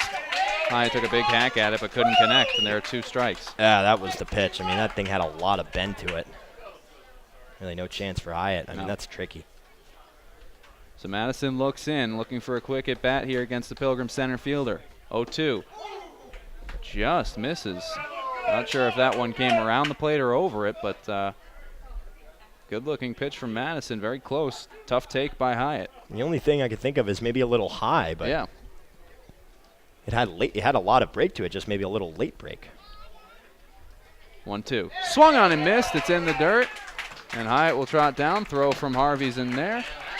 And an 8th strikeout of the evening for Madison gets him cleanly through 4. 4-0 lead for the Gulls here.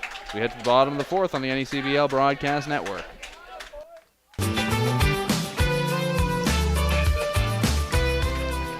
Back here, bottom of the 4th inning. It's a 4-0 lead for Newport. They'll try to build on it here against Chase Selesky, who has just not had his best stuff tonight. He's given up runs in each of his first 3 innings. Kind of an unfortunate one. Could have been avoided back in the first, if not for a tough play at second by Viscarello. Then give up a solo home run to Harvey in the second and a 2-run blast to Dalton Reed last inning. He is dealing with the number 9 man, Jack Blumgren, who swings on this one, laces it out to center. It falls in front of Hyatt. The leadoff man is aboard for the 3rd time tonight. 7th hit of the ball game for the Gulls. Another multi-home run game for Newport. It's now their 4th in a row. Very impressive stretch that they've been on. And, I mean, Plymouth had a stretch where they were hitting home run over home after home run because Newport was atop of that statistical category early on, and then all of a sudden Plymouth just burst onto the scene, and now it's close, but Newport continuing to stroke it well. Bunt attempt here. Selesky's off the mound, and he'll go to first with it in time to get the leadoff man, Tim Tawa. Interesting to see Tawa have the bat taken out of his hands there. Was probably bunting for a hit, but not a great one laid down. Yeah, I mean, that's, it doesn't really make much sense. You have a 4-0 lead, so it's not like you have to try and manufacture runs. Everybody pretty much up and down the lineup has been swinging the bat well, especially Tawa. 556 coming into this game in his last 5. So that'll bring up Jack Gethings. First pitch, he's swinging and rips that one foul into the screen. And just trying to get some bunting practice. Why not? Just workshopping your toolbox. I mean, you've got 7 hits off Selesky, so you already know you can do right. that. You don't have to prove anything. Right. No, just bunt. Do it for Right. Do it for your own arsenal. Yeah, absolutely. This one's fouled off again by Gethings, 0-2. Maybe show some scouts. Small ball is definitely something he can do. That's right. That's Steal right. bases, bunt.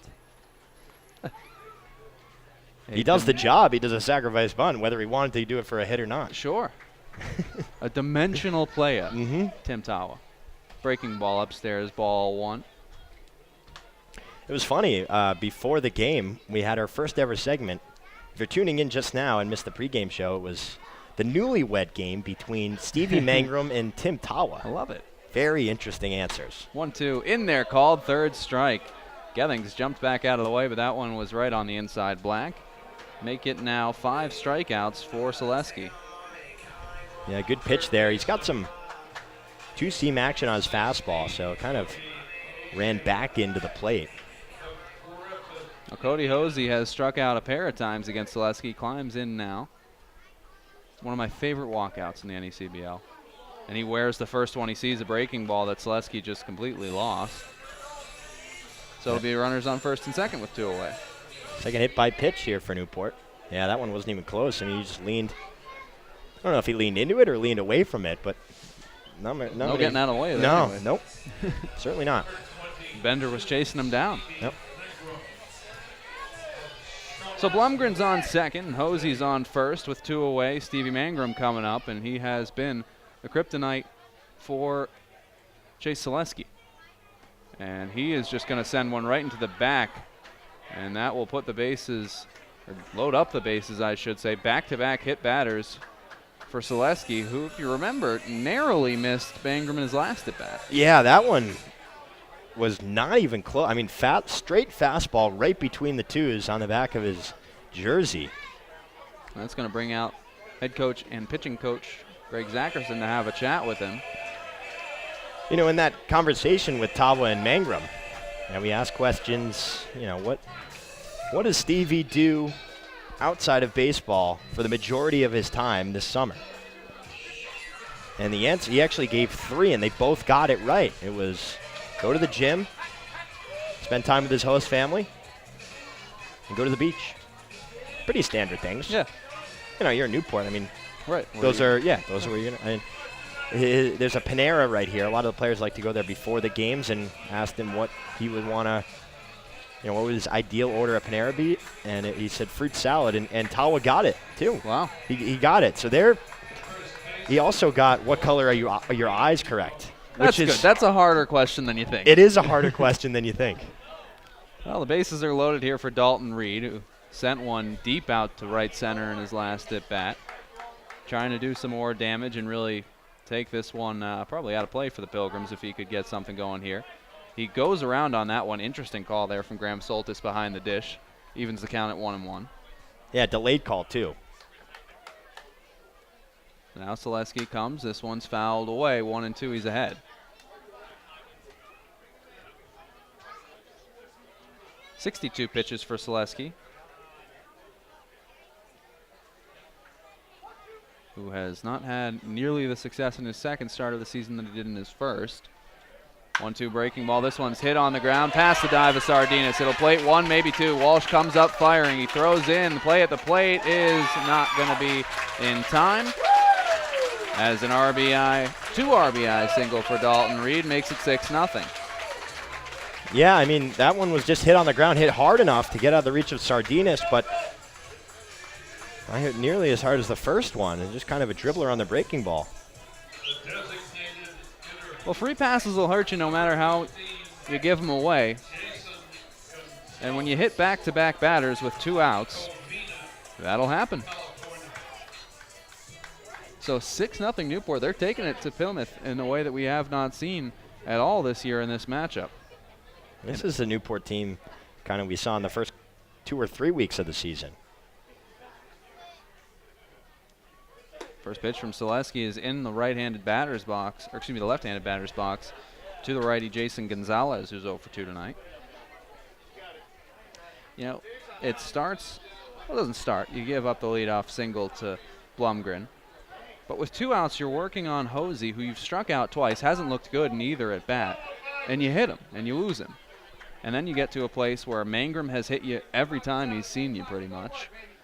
And then Dalton Reed, who has been hot tonight, is now 3 for 3. So, I mean, you had your chance with Hosey, and you worked yourself into a very tough part of the order. Yeah, I mean, with 2 outs, he just did himself no favors.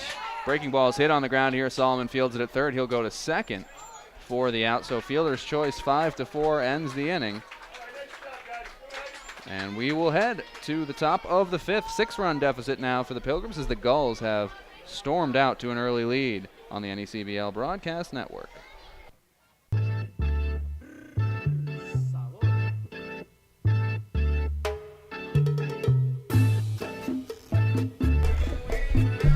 Top of the 6th inning, 8, 9, and 1 due up in the inning for the Pilgrims. It will be Willie Holmza leading things off, strikeout victim in his first plate appearance. There have been 8 of those tonight for Tyler Madison, back out on the hill. Cruising right along. His offense making it easy on him, but he's been doing a fantastic job. Just 2 hits through the first 4 innings. First pitch to Holmza is swung on and missed. 0-1 to the Brown shortstop. Starts him with another breaking ball there, and off-balance swings. I mean, they're on their front foot, and that back leg is just kind of buckling a little bit. The 0-1 is swung on, fouled away there by Holmza, so he falls behind 0-2. But he's getting ahead on hitters, and he's found multiple ways to get him out, primarily through the breaking ball, but a fastball that he's been able to spot up on the low and outside corner and even jam up guys from time to time.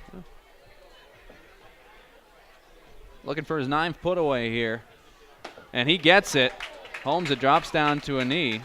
That has become a characteristic swing of him here through his midseason struggles, and 9 Ks for Tyler Madison. Yeah, he's just not seeing the ball well. By the time it's breaking, his hands are already going forward, and he doesn't really have much of a choice. And then by that time, he's trying to hold up. It's just the knee buckles, and his hands go forward all the way. It has been a bit of a struggle for him since a break to sort out some issues with his back in the middle of the season. Hasn't really come back looking the same player that he was before, but you know, still doing a job for the Pilgrims. He's obviously got the pop, just hasn't shown it off tonight. Nick Viscarello is in here, and he grounds this one softly to third on a high hop. It's fielded by Hosey, who throws across for the out, 2 away. Well, that was the same play, really, same swing. I mean, this time he grounded it weakly to Hosey, but they're chasing on balls that are in front of them, and because their hands are already going, and then they're realizing that they're going to be off, they're lunging at it. And some are whiffing, and some are, you know, hitting lazy rollover ground balls to the pull side. Yeah. The approach just hasn't been there for the Pilgrims, and I think as Dunham is hit by the first pitch he sees to put a 2-out runner aboard for the Pilgrims. It's always something. It's always something. That's right. I mean, right? There's got to be some drama here. Oh, yeah, sure. Sure. 2 quick outs, hit them. Sure. Yeah. Because, you know, you got to put yourself in situations where you can work. You got to practice being in, you know, tougher situations. Right. So you get 2 outs, you hit them, and now you work through it. Yeah, exactly. If you're Madison. Why bother with the 1-2-3 inning? I like the logic. I like the logic. So it's Riley Helland has one of the 2 hits for the Pilgrims tonight. They've had 5 total base runners, 2 walks, 2 hits, and a hit by a pitch right there to Dunham. First pitch breaking ball, and Helland sends this one through the right side. Dunham is going to hold at second. The Pilgrims have their 3rd hit of the night as Helland continues to stay hot. It's surprising, actually, how many times, you know, a hit by pitch is on the first pitch. It's more often than not, at least this season for the Gulls, and when Gulls have been hitting, it's just first pitch, boom, yeah, done. Get it over with and quick and painless. Yeah. But it can come back to bite you. I mean, that happened to Plymouth, and now a single there from Helland. Cam Walsh trying to do the job, make him pay. Hit a screamer out to right in his last at bat, but Mangrum was able to get over quickly and make the catch on the line out. He's 0 for 2. First pitch, this one is hit up the middle to short. It's fielded and flipped on to second by Blumgren. And another jam worked out of quickly by Madison. He is through 5, as are we through 4.5. It is a 6-0 lead for the Gulls on the NECBL Broadcast Network. Well, in a 6-run ball game and with an off day tomorrow, Coach Greg Zackerson has elected to give Chase Selesky another inning instead of going to the bullpen, so he'll come out and we'll deal with the 7, 8, and 9 men in the order tonight for the Gulls. It'll be Dylan Plouffe, Logan Harvey, and Jack Blumgren. So far giving up 8 hits. The bomb to Dalton Reed. And the opposite field shot to Logan Harvey. First pitch is going to miss to Plouffe here. He's 0 for 2 tonight. Newport has scored in every inning so far. 1 in the first, 1 in the second, 2 in the third, 2 in the fourth. 1-0 to Plouffe, swung on, fouled away. The ball on a strike to the Gulls left fielder. You know, it's been a lot of barrels tonight. We mentioned that Newport historically had ties to rum running. Right now? Yeah. They're not unfamiliar with barrels here at Cardines. Sure. That's a good job there. It's 2-1 now as Selesky misses low. Well, we talked about, last time, Selesky was mowing him down early on, but trouble the second time around.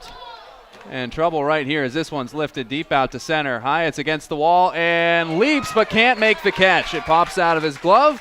He fires in. It's a double for Plouffe. Plouffe continuing to swing the bat well. It was hit deep to right center field, and as the fence juts out there, probably would have been gone had it been a little bit to the right, but was able to stay in the ballpark. A lot of growth over there, too, in the fence. Not easy to make a play at Cardines in center or right field. Made a heck of an effort on it, but just couldn't come up with it. So it's a leadoff man aboard at second. Logan Harvey now takes the first pitch outside, ball 1.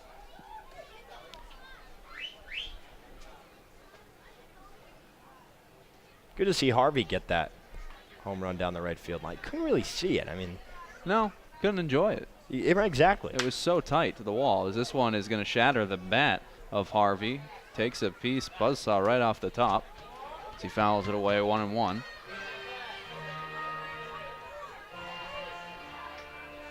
And we'll get a new piece of lumber. Not a big deal. Not a big deal. Only an average bat. An average wood bat, probably around $160, $150 for the ones that, are serviceable. Yeah, you're not going to, Olympia Sports and buying a $25 Louisville Slugger that has Derek Jeter's signature carved into it. One of those bamboo Mizunos that don't break. Yeah. With the red handle. Right. Oh, they're just disgusting. 1-1. Swung on, fouled off. 1-2 now on Harvey. Your guys use Chandler bats. That's what they were using early on, am I right? Yeah. Top of the line. That's nice. It is nice. That's big league. Absolutely.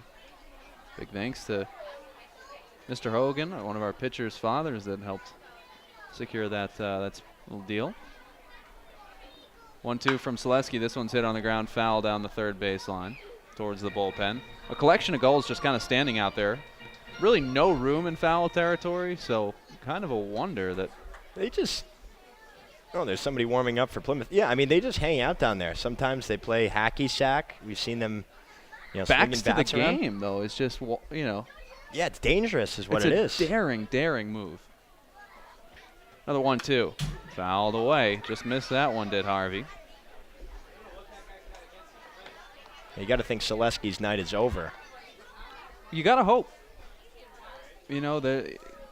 Selesky, this is to take nothing away from him because he's been very solid for the Pilgrims this season. He's just having a tough outing.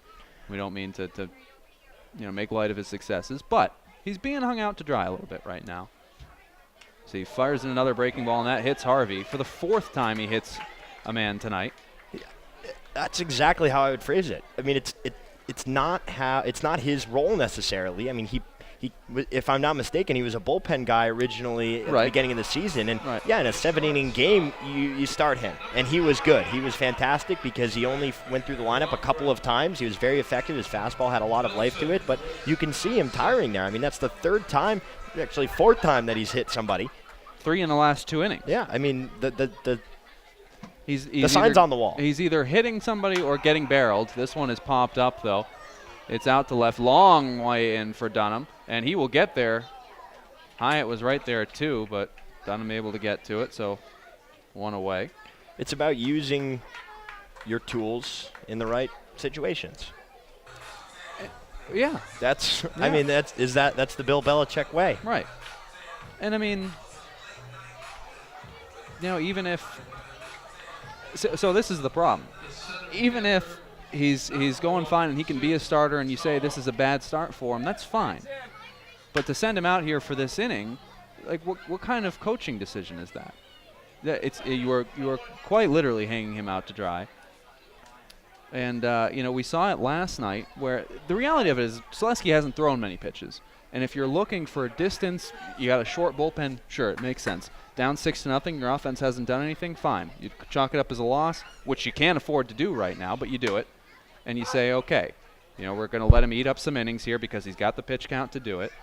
But the reality is he's coming off a 102-pitch performance. So right there should probably have a little bit of a limited pitch count. He's getting tattooed all over Cardin's field right now as this one is hit on the ground to third and it will twist foul. So, right there you should probably say, okay, maybe we don't bring him out here for the fifth. Maybe we say we got 4 innings out of him. We've got the off day tomorrow so the bullpen can rest up. Well, I mean, the off day tomorrow is the biggest thing.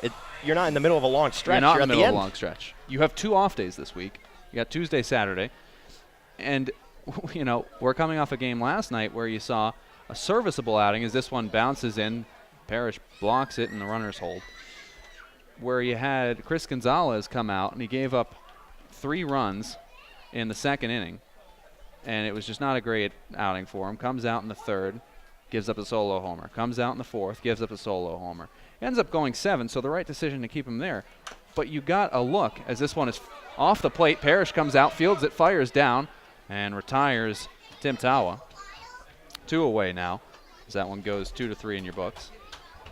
The Pilgrims saw firsthand last night in a game against New Bedford how just letting the pitcher go a little bit longer just because his pitch count is in a good spot can hurt you as they end up losing that one by 1 run, and maybe a pitching change is something different.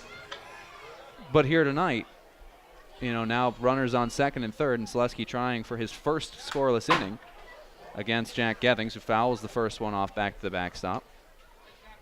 It's a different story. It's just you question the decision.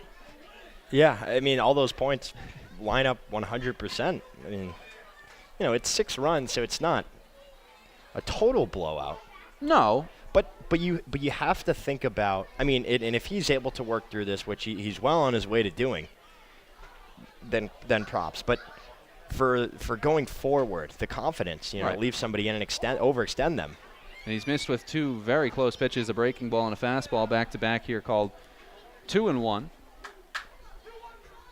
He's up to 86 pitches. As he rocks back, fires his 87th, and it's fouled away, 2-2. So, you hope for his sake that he gets out of this inning. Because if he gives up the 2 runs that are aboard in scoring position right now, then where's your confidence at? Fires in, 2-2. Fouled off. Good breaking ball there, but Gethings gets a piece to stay alive. Well, that's the thing. I mean, if he gives up these runs, that hurts mentally. If he doesn't, yes, he worked through it, but, it was still a 6-run game, so right. You're gambling. Yeah, misses upstairs there. Full count.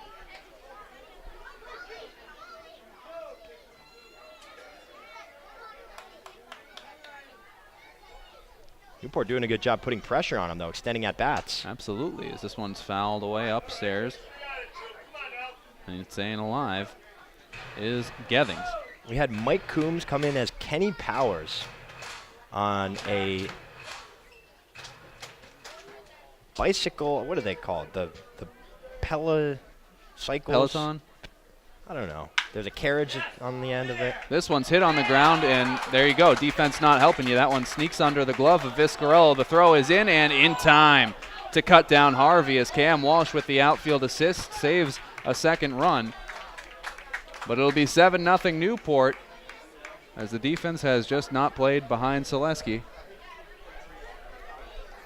And that one goes down as an E4 unearned run, but a 7-0 lead as we are through 5. Head to the 6th on the NECBL Broadcast Network, powered by Stretch.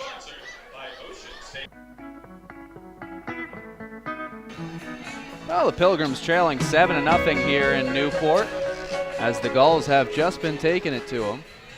Quinn Kelly, Dave Peck on the call tonight. Taking it to them and also capitalizing and taking it from them.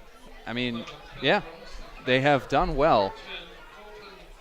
We look, they have scored now 4 of their 7 runs with 2 away in the inning. The first pitch is going to miss inside a ball to Colton Parrish. Cleanup hitter for the Pilgrims tonight is 0 for 2. And still in every inning. 1-1, 2-2, and 1. Run scored. No rest for the Pilgrims. This one is swung on and missed. A wave at a breaking ball there. A different matchup. 100% different since the last 4 times these two teams played. I mean, on the doubleheader, they were a 2-run game and a 1-run game. Yeah. I mean, the Pilgrims got their blowout here at Cardines, but this has just been a different game. The it was good hitting from the Pilgrims. They stacked it up. They had a couple big innings. This has just been a poorly played game by the Pilgrims. And credit to Newport, because they're swinging it and they're barreling up balls, and they have done well. But it has just been a messier game. This one is hit through the right side, and Parrish has his first hit of the evening. 4th for the Pilgrims on the evening as well. Rolled over it, but hit it hard enough. It's got to feel good to get on base. Try and get something going. I mean, you're in the 6th inning here, down 7 runs, and it's got to start happening now if it's going to happen. Newport has had a little bit of a history of giving up a lot of runs in just 1 or 2 innings, so they still have to, maintain their focus and put the pedal down. But the way Madison has been pitching, not yet at least, signs of that happening. No. The only sign you could maybe point to, obviously, a big lead and a long way to go, as this one bounces in. Parrish will take off, fielded by Harvey. The throw down not in time, but close play there at second. The only sign really that goes against him is that Parrish is the first leadoff man aboard all evening for the Pilgrims here in the 6th. It has been an excellent job of Madison to put himself in the driver's seat in every inning so far. 4 hits, 2 walks for Madison so far in this game. Fires that one in just off the outside. He falls behind 2-0 to Solomon. Madison is at 89 pitches now. Yeah, this is going to be, around the time where he's going to, maybe have a visit to the mound, especially getting behind like this. Falls behind 3-0, in danger of putting a pair aboard for the Pilgrims with nobody out. If you're Coombs or Winter out here, you don't want to extend him. Madison has had a great outing. He's in line for the win. Don't let it get too far. Get him out while he's feeling good. Fires in a fastball there, called strike on Solomon. The history of being able to work through tough situations, but if it gets to the point where you can really sense it, take him out. You got a couple of guys. You got a new guy in Holden Cook who's going to be able to, give you a few innings. This one is swung on and fouled off. Solomon's 1 for 2. He singled in his last at bat, 1 of the 4 hits for the Pilgrims. We've seen Madison a couple times getting these 3-ball counts and work all the way back. Trying to do it again here on Solomon. It'll be a payoff pitch. Solomon really needs to get Parrish over to third, if nothing else. This is a momentum-changing pitch just for Madison right here. Payoff offering. Swung on and fouled off. We'll do it again. If he can come all the way back here and get Solomon, he's got to be feeling good about himself and face a Sardinist who's been struggling this season. So.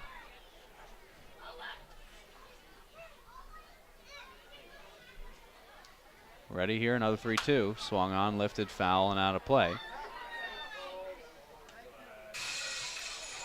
Pilgrims, they've only been set down in order once tonight. They have stranded 6 runners, but it doesn't feel like any of those 6 really had a good shot of coming in.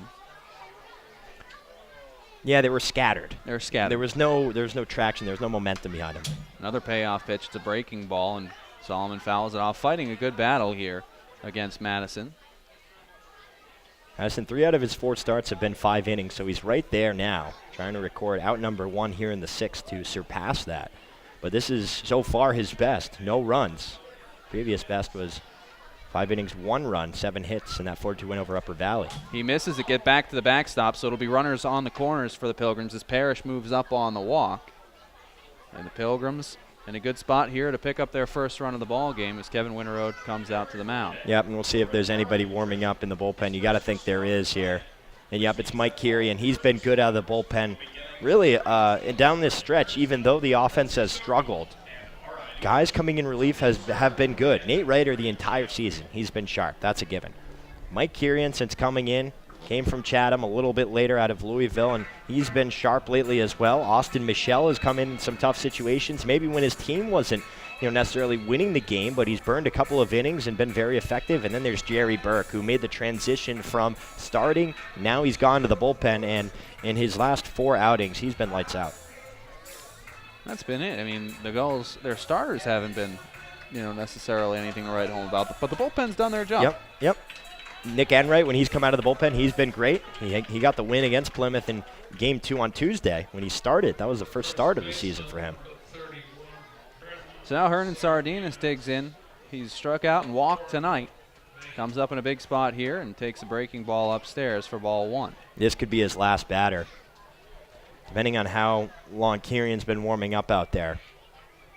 Just to, keep him feeling good when he comes out of the game. 1-0.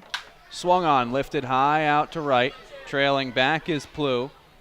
And he's under it to make the catch a few feet in front of the wall. And Solomon's going to try to move up to second. He'll get in there. And Parrish comes in to score the first Pilgrims run of the night.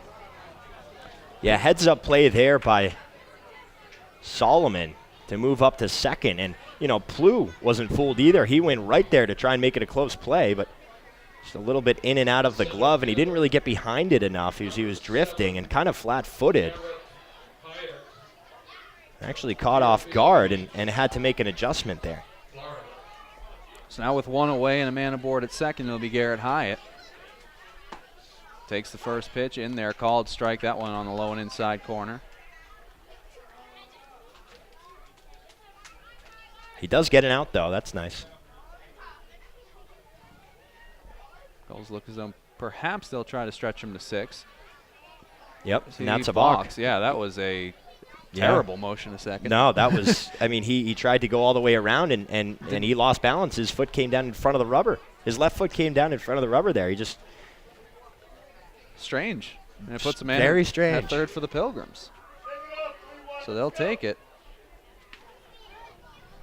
And now Hyatt really just trying to roll something here to the right side to bring in Solomon. Breaking ball misses, 1-1.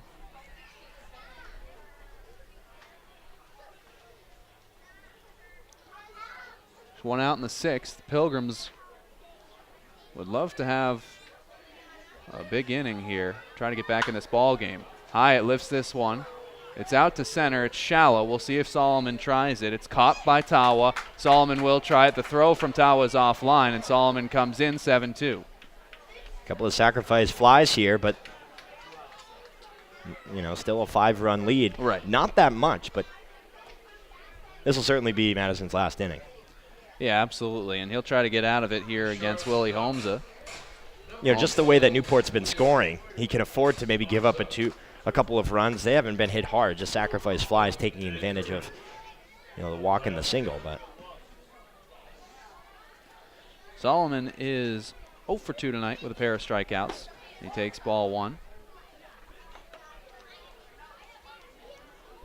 Good energy in the ballpark here tonight. A smaller crowd as far as Cardines definitely goes, but they're buzzing. The boys are buzzing. Oh yeah, 2-0. And why not? Near 80 degrees, Newport, Rhode Island, Monday night. What's better than this? Baseball matchup, Southern Division foes.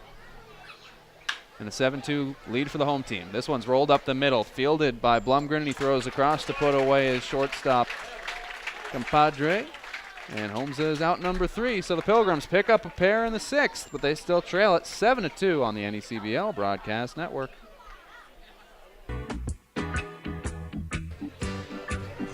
Back here, bottom of the 6th, we're going to kick things over to R.M. Layton to give you the look around the league. So it looks like Plymouth will be holding on to that number 1 spot in the Southern Division despite what happens today, as Mystic has topped Ocean State 4-3. Sanford leads Keene 3-1 in the top of the 7th. Upper Valley is roared back to take the lead over Winnipesaukee 6-5 in the top of the 8th.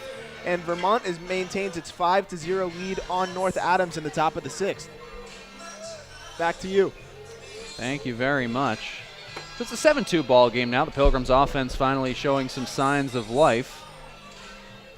They're in the top of the 6th inning. They've got a long road back, and they're going to try to hold things where they are to give themselves a chance with David Bates, the new pitcher, on for the Pilgrims.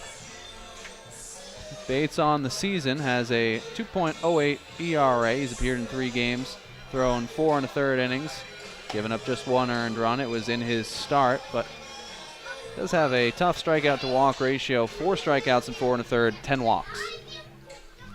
Yeah, you look at that Mystic Ocean State game. Mystic now 18-15, Ocean State 17-13. So what it does, Quinn, it helps the Pilgrims, and it hurts the Gulls a little bit. With 13 games left in the season, it's not getting to that level of urgency. No. But this is when you start to keep an eye on it. Absolutely. Absolutely it is. Especially with the amount of Southern Division opponents that Newport will face this week. Right. Pilgrims themselves also don't have a lot of the North left, which they have just feasted upon. 9-2 against the North, but have not had the same luck against the South, right about 500, and looking like they may fall below it tonight. So David Bates will have Cody Hosey to lead things off. First pitch swinging, and that one's laced out in the left. And that is the first hit that David Bates has given up this season. Cody Hosey just needed Selesky out of the game. Yeah.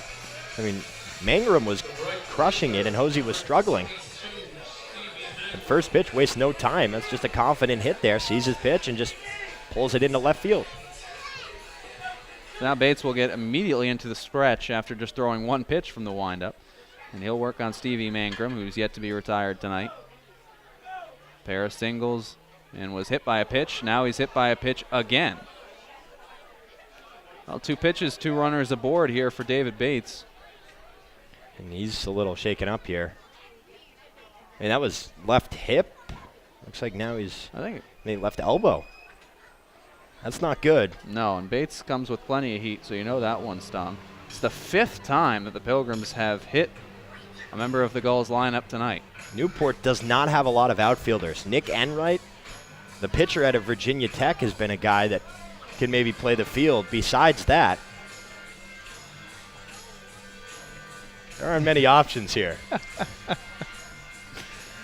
You know, Dave, I seem to remember somebody within the organization, and I can't remember who, but somebody used to suit up in the outfield even, I believe, for some collegiate ball maybe?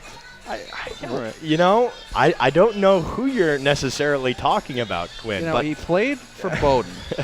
And for the life of me, I can't. He was a handsome devil. You know, Quinn, I could tell you this. He's not opposed to the idea. That's what I would guess he'd be thinking. Good. That's good. And it would certainly be an interesting twist to this already very, wacky season. Yeah. Highs and lows. And a long look here, by the way, at Stevie Mangrum, as I'm sure you're seeing if you're watching the video feed. For those of you on audio, Mangrum is still being checked out by the team trainer. You know who it was? It's you, Dave. Dave Peck. Man. My broadcasting partner tonight is a former collegiate star. I was taking batting practice yesterday, actually, in case this might happen. Right. And I cut open my hand pretty good. It looks pretty nasty. A bad blister, and it just opened up a good amount. That's how you know you've been away from the game for too long. Exactly. You just, the calloused palms have gone away. Well, the right palm. They're baby soft now. Well, yeah, you gotta keep them right. You gotta keep them, soft. But the right hand, I have a one-handed backhand in tennis. It's kind of been the replacement for baseball. So I don't really callous up on the left at all. No, it's just so. If they need me. If they need you. It'll be, I'll be there. Any way we can help the team here. When the night is darkest, 'tis when Dave Peck will answer the call. Yeah, I don't know. We'll see. I mean, it'll be Nick Enright, who's going out. But I mean, we're serious when we say this. You know, we look at the guys who have left Newport. Augie Milbauer, Josh Bates, Gavin Sullivan, David Steele, Zach Britton, Cole Austin, Zach Hogeson, Liam O'Regan. And it'll be Nick Enright who's pinch running now for Stevie Mangrum. And it's going to be a straight switch. They're going to have to get creative here if anything else happens because they are going to the bullpen for a pinch runner. I love it. I love it. You know, in games where you have the blowout, sometimes you'll see a position player come out and pitch for you. But very rare that you get to see a pitcher come out and play the field. And you know what we're going to see? Because we're just in the 6th inning. We're going to see him hit? We're going to see him hit. I love it. And that will be a treat. So the first game of the season for the Pilgrims, they only had 7 of their position players arrived. As now the first pitch is upstairs, ball 1. It's Dalton Reed digging in. They had 7 position players arrive. So Christian Rosati and Nick Eaton, who has since left the team, 2 pitchers went out and played. Rosati got the DHing role, and Eaton played out in right field. This one's fouled off back to the backstop, 1-1. Rosati had a nice sacrifice bunt as part of a rally that spurred the Pilgrims on to victory. Eaton had a hit in the ball game. Wow. Went 1 for 4. Just a freshman this past year at Indiana, so not too far removed from playing both ways. Exactly. But yeah, a very serviceable job, and did not have to make a single play in the field. That's as lucky as you're going to get, that the ball just doesn't find. You got to just stuff them in the darkest corner in that situation. Yeah. Wow, that's good. I mean, yeah, Newport's going to have to do that. But I've seen, pitchers taking batting practice. 2-1 pitch from Bates, and that one misses 3-1. You look at it, and maybe it seems like they're just joking around, having a good time, but when it comes time to go, they have a couple of swings under their belt. Absolutely. Especially the younger guys who aren't in reality removed that far. This one's popped up. It's high out to left. Dunham looked like he completely lost it for a moment. Now struggling to track it, and it will fall. Well, bad to worse for the Pilgrims. Hyatt was there. Dunham called him off and just completely lost it. And it falls in for a hit for Reed. I mean, this has been a storyline that we have talked about every single game, basically. And Zach Hogeson has been our voice out there, if you will, in center field. We had him in the booth the last home game we had because he exited, but we wanted to talk to him a little bit, playing in Cardines, whatever. And we've seen a lot of those balls drop in, and it's because 8:30, that's what he said, around the 8:30 mark. And if you look at your clock right now, 8:29. The twilight zone enters the city by the sea. You have the lights on, the sun down, a sunset with a blue sky, but also dark to the east. It's messy. As has been the evening for the Pilgrims tonight. Now Bates has to work out of a bases loaded, nobody out jam. Starts Jason Gonzalez off with a fastball in at the knees for strike 1. Gonzalez was coming into his own at Danbury. He had a couple of hits in his first home run of the season as well. Vanderbilt Commodore trying to find a rhythm here with a couple of weeks left this summer. Takes a strike in there. And it will be 0-2. And the faithful here in Newport giving Graham Soltis a little bit of their mind at that strike call. Oh yeah, not afraid to, let him know. No. 0-2 pitch in the dirt, and that one's stopped by Parrish. It kicks laterally off him, but he's able to get to it. No advance for any of the runners. Yeah, good stop there, and good job being able to recognize where it went as well. Well, Jason Gonzalez and David Bates, teammates this past year at Vandy. Bates leaving the program. He'll be heading to Howard College. But they spent some time together, so they've seen each other, certainly at least in fall ball. Gonzalez batted .225 for the Commodores, 31 hits, 21 runs, 3 doubles, and 5 home runs. Swings on the 1-2 pitch, lifts it shallow, out to right, could be trouble, and it'll fall in. So yet another one falls in, and they get the force out at second, though, as Viscarello trailed out, and Reed had to hold at first, so he's erased. Runners on the corners now as it's 8-2 Newport. Cody Hosey comes in on the play.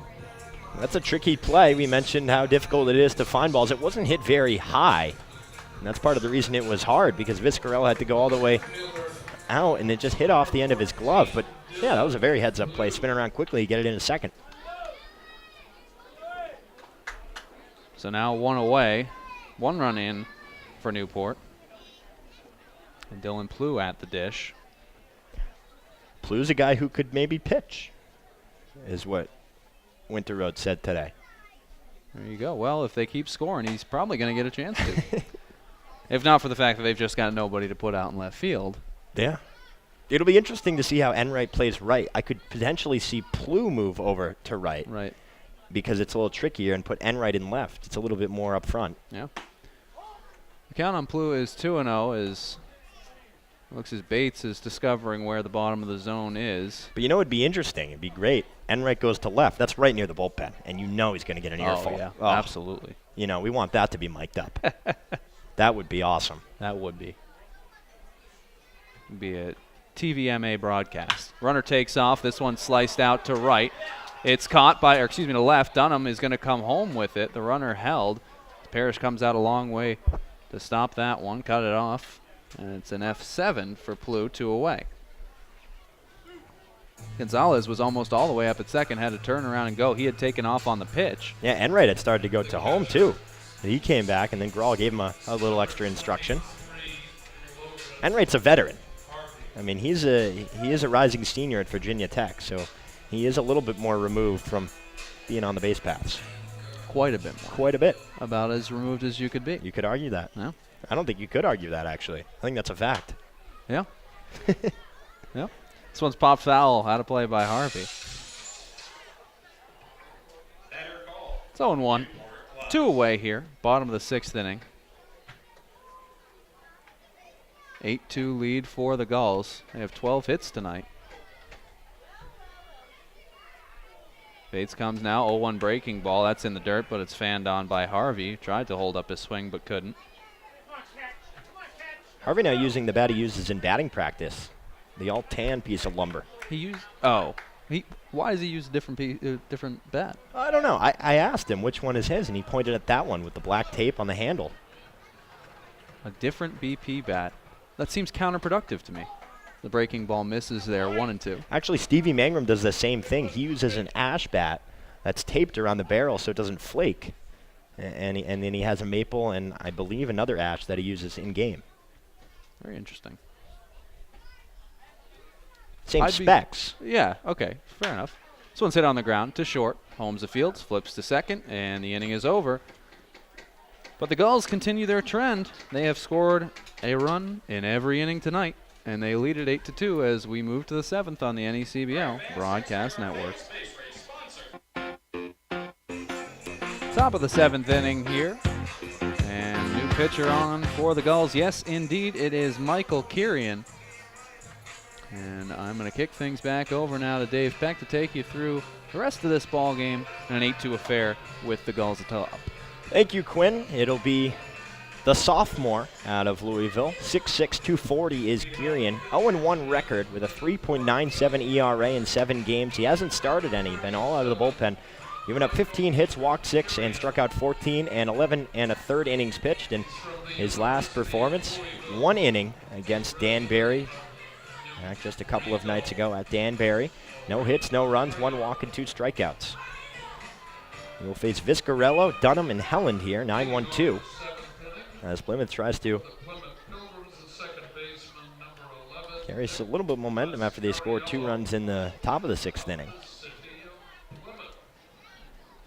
Yeah, well, you know, you have to be able to stop the Gulls in an inning. Right. That's the thing. I mean, so right now Madison is in line for a win. You'll get you his final stat line: 6 innings, 2 runs off 4 hits, 3 walks, and 9 strikeouts. A lot of those came early on. First pitch waved and missed. Vizcarello behind 0-1 now on Kirian. Dave Peck alongside Quinn Kelly. Newport Gulls scorekeeper Andre Olivier and Newport Gulls field reporter Aram Layton. 0-1 misses inside, 1-1. Vizcarello 0 for 2. He flew out to Mangrum out there in right field, then grounded out to Hosey. 1-1 pitch, big swing and a miss, foul tip into the glove, but Harvey gloved it. There it is now 1-2. And it does look like Enright is out in left, as that curveball's in there for strike 3. So the first hitter that Kirian faces, he gets down looking for out number 1 here in the 7th.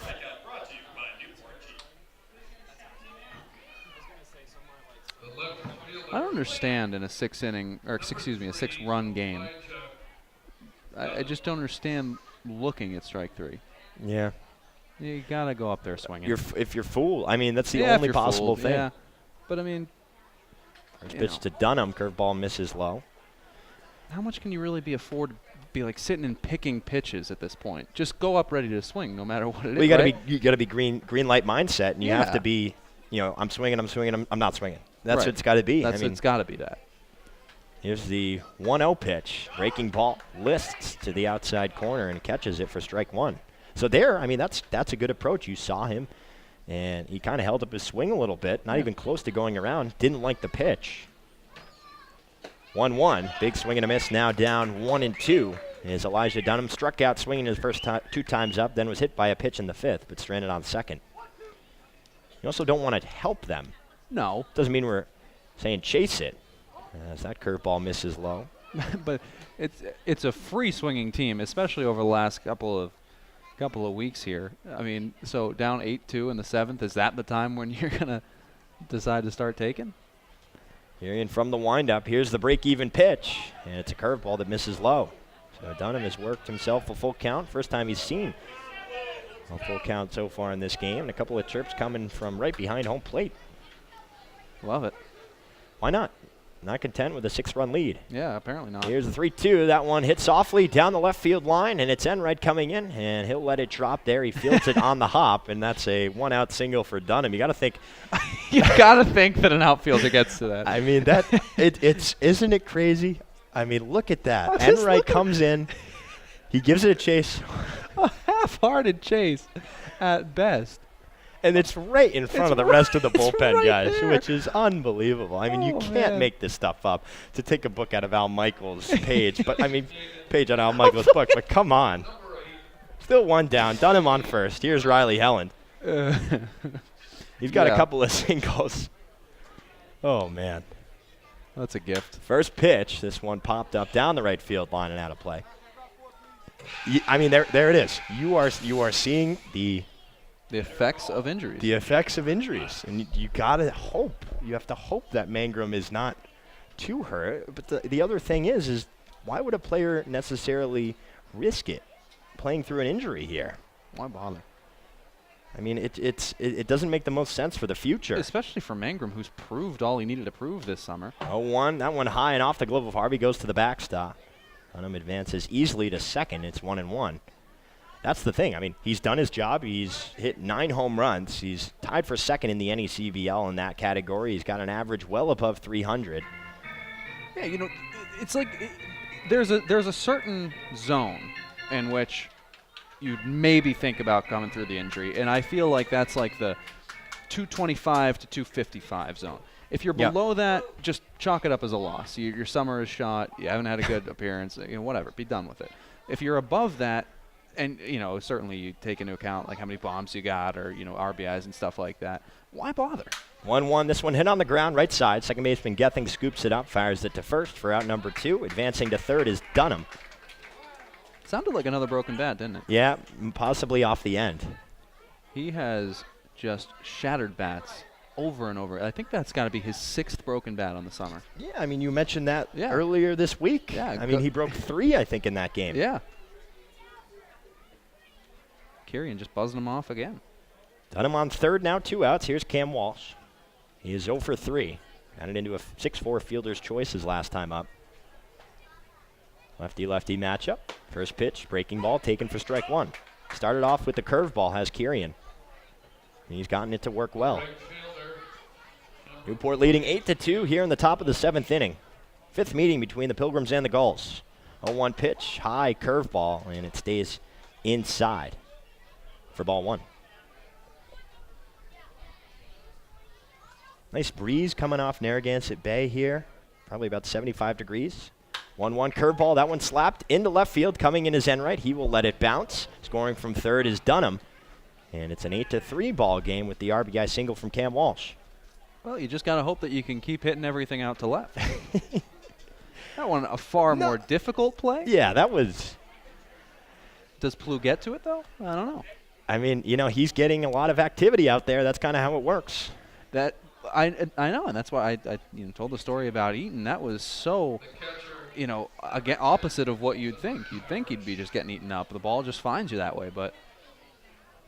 Well, Parrish breaks his bat. Weak ground ball towards the shortstop. Blumgren fields it on the run. The throw across to first is in time. Nice play there from the Michigan Wolverine to retire the side.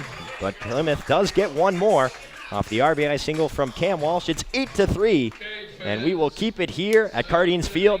Switch it over to Don O'Hanley, the voice at the ballpark of the Newport Gulls for the 7th inning stretch. Take me out to the ball game. You can all join in, too. Take me out to the ball game.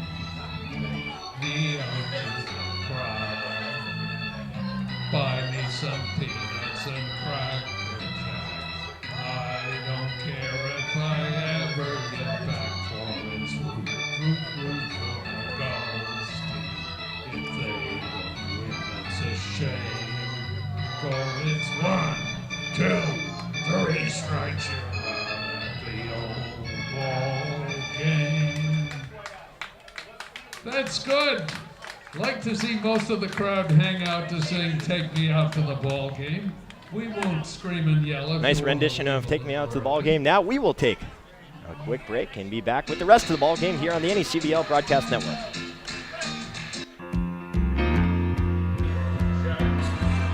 Bottom of the 7th inning, 8-3 Newport on top. David Bates back out on the hill. He'll face Blumgren, Tawa, and Gethings. 9-1-2, part of this Newport lineup. Blumgren has a single in the ball game. Swings at the first pitch, hits it deep to left field. Dunham going back all the way to the fence, but is able to make the play for out number 1. Off the bat, it sounded good, and then it just died. Didn't have enough lift on it. Quick out there for Bates. That's what he needed. Newport has scored in every single inning so far in this game. 1 run in the first, 1 in the second, 2 in the third, 2 in the fourth, 1 in the fifth, and 1 more last inning in the 6th. Here's Tim Tawa. Had a single back in the 2nd inning. First pitch runs inside. Curveball got away from Bates. And I think they're going for the record for they batters have tonight. to be. They 5, right? Tawa already hit to lead off the bottom of the 1st inning. Saw his hitting streak extend to 12 games in the 2nd. 1-0, sharply hit on the ground, left side, but foul. One thing I'll mention about that interview between Tawa and Mangrum, the eyes thing, that's important. That means that they're friends. I mean, because it's something you look past. It's so easy. It's like remembering somebody's name. Yeah. 1-1 pitch. Heads up. Swung on and missed. Oh, that's and tough. The bat flew out of his hands down the 3rd base line, and it's caught in the netting there. I mean, boy, what is going on here at Cardines Field? It flies out of his hands, and it's stuck about halfway up the netting. Look at that. I mean, just right out. I mean, boy, look, jeez. I'm running out of words. Who gets it? It's not coming down until after the game tonight. I think that has to stay up there for the rest of the season. I think that's the only way. That's an omen, is what that is. It has to be an omen. For what? It's an omen for a late run. Omen? An omen for a late run. Is it? Okay. Yes. Perhaps it's just an omen that Tim Tawa should use a little more pine tar. I mean, he's rubbing it on there at the Buckley Heating and Cooling on Deck Circle. Oh, that toss sets a new record. Oh, man. I'll tell you what, you guys do a great job procuring sponsors. I have never seen something so just heinously offensive as the Ocean State Waves 2 years ago, and I'll finish this after the pitch. 1 ball and 2 strikes. Bates working from the stretch, and that one runs high and inside again. And now, far be it from me to knock the hustle, but they had 18 separate sponsors for every half inning. They had the first strike of the game sponsored, every strikeout sponsored, every walk sponsored. It was unbelievable. We couldn't do a broadcast because he was too busy reading sponsors. 2-2 curveball dropped in for strike 3. Tawa goes down looking, out number 2 here in the 7th. He got to figure out a way to get some funds. That's how the players are fed after the game. Absolutely. Absolutely. You do it however you can, and it's great. Use up every available. But it is. Spot. It's great. Yeah, it's funny. But I felt bad for the poor kid because I was like, I have a hard enough time with the NECBL reads by the end of the season. Never mind doing, excuse me. No, I mean, it is. There's a lot going on. Yeah. 0-1 here to Gethings. Took a first pitch curveball on the outside corner. And there's a baseball game in front of us here. 0-1 pitch. That one misses just low, 1-1. Well, that's the thing. I mean, we have a 5-run ball game here in the bottom of the 7th. It seems like it's been all Newport. Still, a healthy lead, but things could turn quickly. You get 2 runs somewhere, and then you're starting to think. 1-1 pitch, fastball outside. I mean, Bates well on the way to doing so here, but we talked about it. It starts with stopping the Gulls. They've scored in every inning. Right. On the verge of not scoring in this one, though. Nobody on, 2 outs. The 2-1 offering. There's a curveball, and it's in there for strike 2 on the inside corner. It's so hard as an offense when you're up and you just see the floundering that's going on in the other dugout to really stay locked in and stay in attack mode. And scoring in every inning in a ball game is quite a feat. 2-2 pitch, another curveball. Gethings did not go around as they check Will Bowers there down the third baseline. And Parrish thought he tagged Gethings, assuming it was strike number 3. It is not. Instead of full count. Second consecutive time Gethings has worked the count to full. Here's the pitch, and that one misses low for ball 4. So Bates can't get the 1-2-3 inning. Gethings is on with his second walk of the ball game. That'll bring up Cody Hosey. The third baseman, number 16. Hosey hit by a pitch in the 4th. Came around to score, and then the leadoff single in the 6th inning. He was the sole run in that one. That's with 1 on, 2 outs. Ready matchup. First pitch breaking ball. Catches the inside corner for strike 1.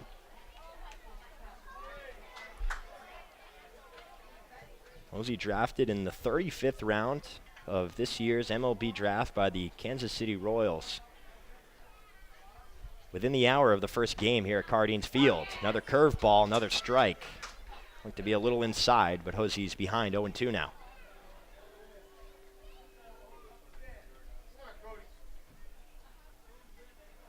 Bates gets the sign from Parrish. Sets the glove at the chest. Slide step delivery, and that one is hit deep to right field. Walsh going back, and he has to play it off the wall. Gethings coming around second. He will stop at third. The throw into second is off the mark, and Cody Hosey has a 2-out double. Runners now on second and third for Nick Enright. How about that? Here we go. I mean, this is the at-bat that you pay to see. This is why we watch the game. Nick Enright, first at-bat of the season. I'm smelling a barrel, Dave. I'm smelling it. And who do you think lets him use their bat? That's a great question. It looks shiny, so I don't think anybody's used it. That is a Dream Bat Corporation bat right there. First pitch to Enright, fastball taken for strike 1. So Enright trying to grind through this, help his team out at the plate. Usually a pitcher for the Gulls, and a good one at that. Came in after Mangrum was hit by a pitch. Runners on second and third, 2 down. Here's the 0-1. Nice breaking ball, gets Enright to swing over it for strike 2. You got to think that Bates just goes to the off speed here. Don't give him any fastballs. Absolutely. And you got Stevie Mangrum, who came out with the injury, ice pack on his elbow, and just filming it from the on-deck area. I mean, this is good stuff, though. This is what runs are all about. The bat's still hanging down the third base line in the netting. We got Nick Enright up. Here's the 0-2, and it's a fastball in there for strike 3. So Enright goes down looking on 3 pitches. Second strikeout of the inning. And Plymouth gets out of a jam, leaves runners on second and third. Newport still with an 8-3 lead as we head to the top of the 8th inning at Cardines Field right here on the NECBL Broadcast Network.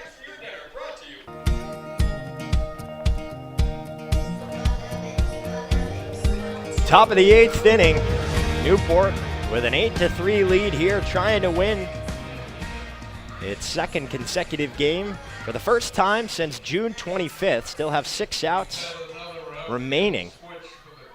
Mike Kirian back out on the hill as he faces Parrish, Solomon, and Sardinas, 4, 5, and 6, and we have a little bit of a defensive change. Dylan Plew is back to left field. Nick Enright out to right field, trying to put him where the ball ain't. I just can't wait for it to follow him.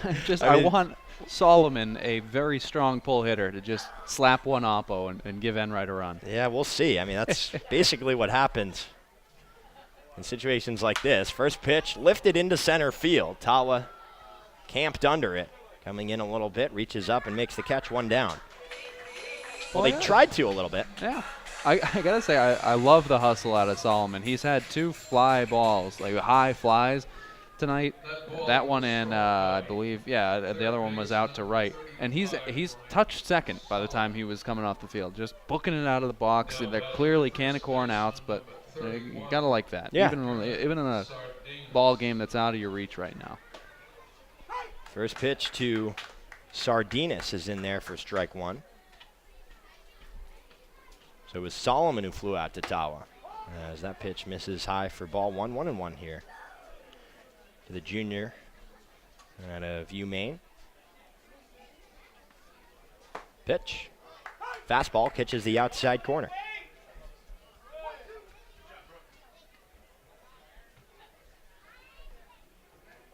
Here's the pitch. That slider just runs outside. He's going with that outer third here to Sardinas, trying to dare him to hit it the other way to Plew in left field. 2-2 pitch. Breaking ball, check swing, and it missed. They checked to see if he went. He did not, so it's a full count here to Sardinas.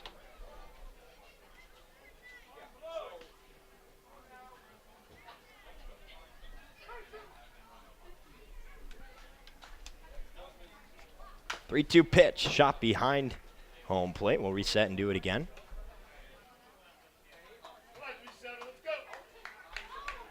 Just around the 9 o'clock hour. Dave Beck alongside Quinn Kelly. 3-2. That misses high for ball 4, so a quick out. And now a walk.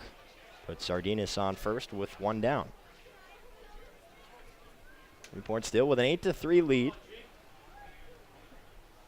Plymouth owning the matchup. 8-0 win, 4-0 win, 5-3 win. And Newport was able to come back and win game 2 of the doubleheader on Tuesday, 4-3. It was a comeback win too. Tim Tawa with the 2 RBI double. First pitch is in there to Garrett Hyatt. Actually just missed low, so 1 ball and no strikes. Hyatt walked his first time up, then struck out, then had the sacrifice fly. 1-0 pitch. Fastball catches the inside corner. Kirian working quickly. Not trying to waste any time, working from the stretch. Glove set at the belt, long look in. Here's the 1-1. That breaking ball gets behind Harvey. Sardinas will advance easily to second. Pilgrims have moved around quite a bit on the base path thanks to wild pitches tonight. They've had opportunities. I mean, they've had base runners on. We just talk about having them on when there just there's hasn't momentum. been enough good contact is what it comes down to. 2-1 pitch. Fastball outside. Kirian trying to avoid walking back-to-back hitters. Hyatt, the number 7 hitter here for the Pilgrims. Here's the 3-1. That fastball catches the inside corner. And they have 6 hits in the ball game, but the reality is they haven't had any of them back-to-back, and they've only once had 2 in an inning. Newport with 12 hits, only 1 error. We've seen a couple of bizarre plays. Pilgrims have that error. Here's the 3-2, and it's a slider that just misses outside for ball 4. So back-to-back walks out of the arm of Kirian. That'll bring up Willie Holmesa. Well, big spot here for Holmesa. Try to turn your evening around. It's been a tough one for him.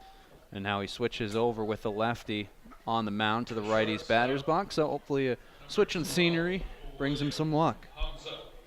Let's see what he can do. He struck out 2 times today. Also grounded out to Blumgren at short. Still 1 out in the inning. First pitch fastball in there for strike 1.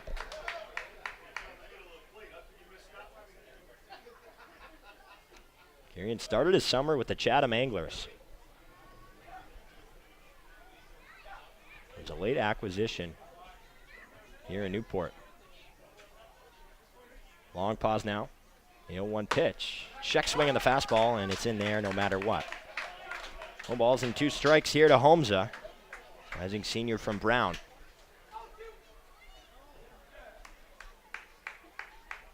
As of late, Plymouth has, put together something at least. A little bit of a fight. 2 runs in the 6th, 1 run in the 7th.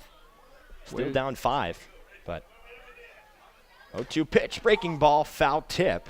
And it's to the feet of Harvey, so the count will remain. No balls and 2 strikes. They waited just till it was out of reach, Dave. Well, that's the thing. I mean, Newport has done that a couple of times when they're down and, maybe in the 8th and 9th innings they decide to, put together a little bit of a fight, but too little too late is often the case. Still not out of it. But it's an uphill battle for sure. Kirian looks at Sardinas. High leg kick. Here's the 0-2 pitch, and it misses outside. He started the inning working very quickly. Walked Sardinas and Hyatt after getting Solomon to fly out to center, and now he's trying to change his pace here, maybe make Holmes think a little bit. He's already got 2 strikeouts, and that one he fouls back and off of Harvey. Still 1 ball and 2 strikes.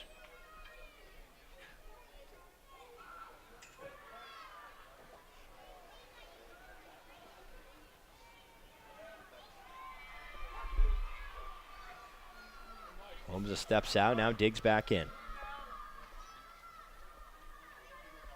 Here's the 1-2 offering. That one is hit deep to right center field. Tawa going back towards the fence, and it's off the fence and bounces all the way back into center field. Sardinas being waved around third. He's going to score, but actually, yeah, he's going to score. He fell down, and that was one of the most bizarre plays I've ever seen. He rounded third. He fell down. Coming right behind him was Hyatt. They both would have scored had he not tripped.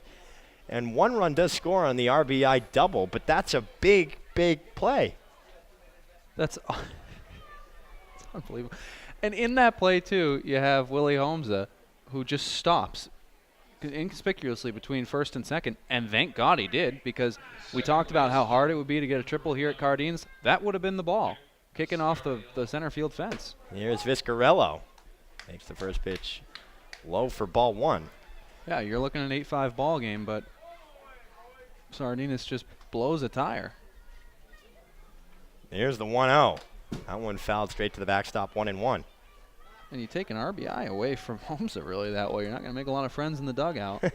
I mean, oh, boy. The things we've seen. It's been an impressive showing by the Pilgrims, to say the least. Vizcarello 0 for 3.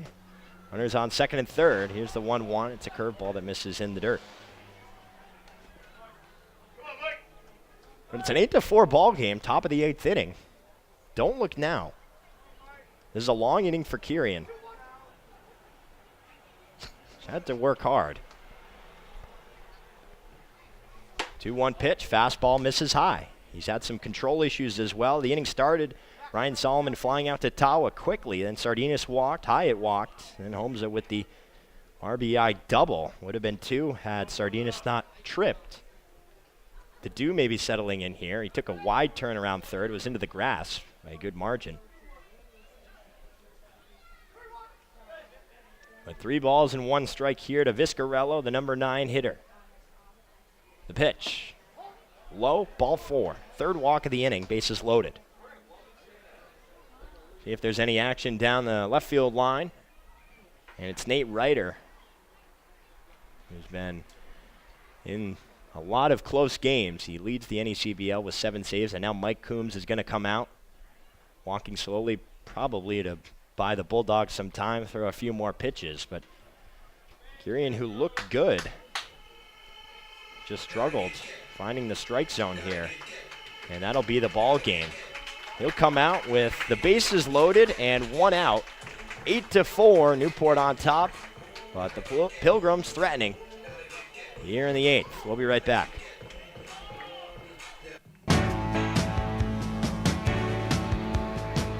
As welcome back to the ballpark here, 8-4, Newport on top, but Plymouth threatening with the bases loaded, and just 1 out for Elijah Dunham, the leadoff man for Plymouth, but he will have to face the impressive Nate Ryder, rising senior at Bryant University, 6'7", 245, 1-0 record, 2.20 earned run average.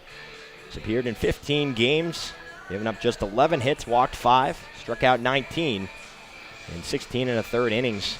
He has a league-leading 7 saves. He comes in with a 4-run lead, but Mike Coombs not trying to mess around here. No, clearly not. David, how are we at a point in this ball game where the Pilgrims are one swing of the bat away from tying it up? It's incredible. Dunham right now, he had a single his last time up, ended up scoring back in the 7th.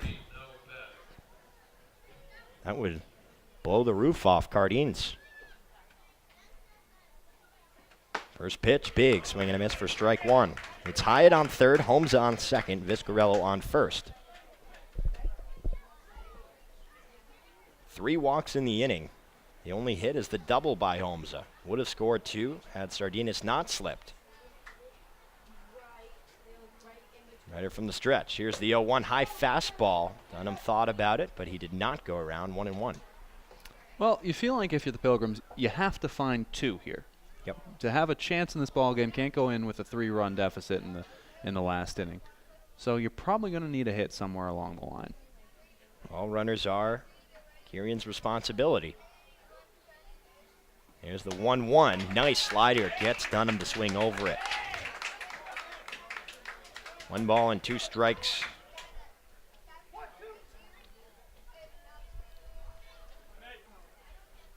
This would be a big strike out of here. Take the sacrifice fly out of the game.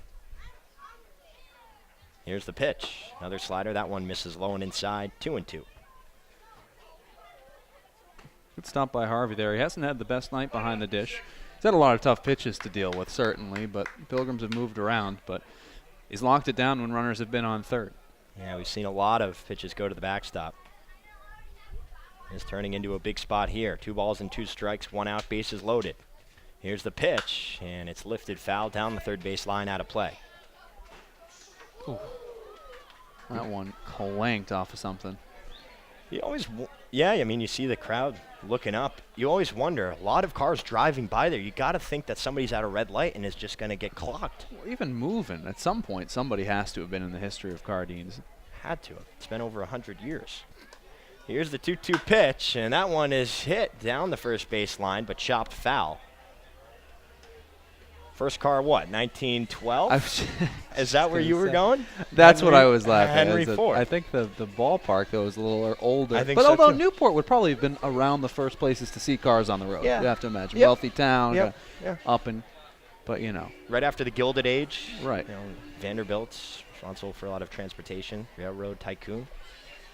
Jeez. Here's the 2-2 pitch. That one is lifted foul as well, down the third base line and out of play. What do you study at both? History. Do you? Yes. Okay, all right. That's just, you've just been lighting it up with the history tonight. That is what I like, I love it. I'm a big history buff, and I have enjoyed this thoroughly. Little Newport history. You got to, just trying to sprinkle it in a little bit. And when we were at Plymouth, I was trying to, talk maybe Mayflower Charter, maybe, I don't know. Plymouth Bay, that discussion. Yep. That was, yep. 2-2, bases loaded. Here's the pitch from Ryder, and it's fouled into the netting once more. So a nice battle here from Elijah Dunham. He's battling hard. Yeah, he is, and we've seen a switch, I think, here from Plymouth. The first 5 innings were just not inspiring. Yeah. I think they were uninspiring is the word we would probably use. I think you'd call it bad news bear baseball. Yeah, and there's only one error to show for it, but it just wasn't sharp. It wasn't Not sharp. what we'd expect it was from a first-place team. Lackadaisical performance. Now a chance Lethargic here. Even. 2 balls and 2 strikes. Here's the pitch, and it's a fastball just low. It'll be a full count. Cardines faithful very displeased with that one. They've been loud tonight. They have been loud. It's been one subsection of the local nursing home that has come down here and just lit up Graham Soltis behind the dish. This is a big game here. First place Plymouth, trying to win consecutive games for the first time in weeks. No place to put him. Here's a 3-2 pitch, and it misses inside for ball 4. Coming in from third is Garrett Hyatt. And it is now 8-5, Newport. And the go-ahead run is at the plate, and Riley Helland. A big spot here for Helland, and really probably the guy you want up at the dish if you're the Pilgrims tonight. 2 hits already. He's been so good for you. He's come up in big spots. A couple RBIs this season against the Newport. Marion had 3 walks in the inning. That's what really put Newport in this situation. First pitch to Helen. Breaking ball in there for strike 1. Nice way to start. Get a little applause from the crowd. With the bases loaded, Plymouth is dangerous. 421, 2 home runs, 39 RBI.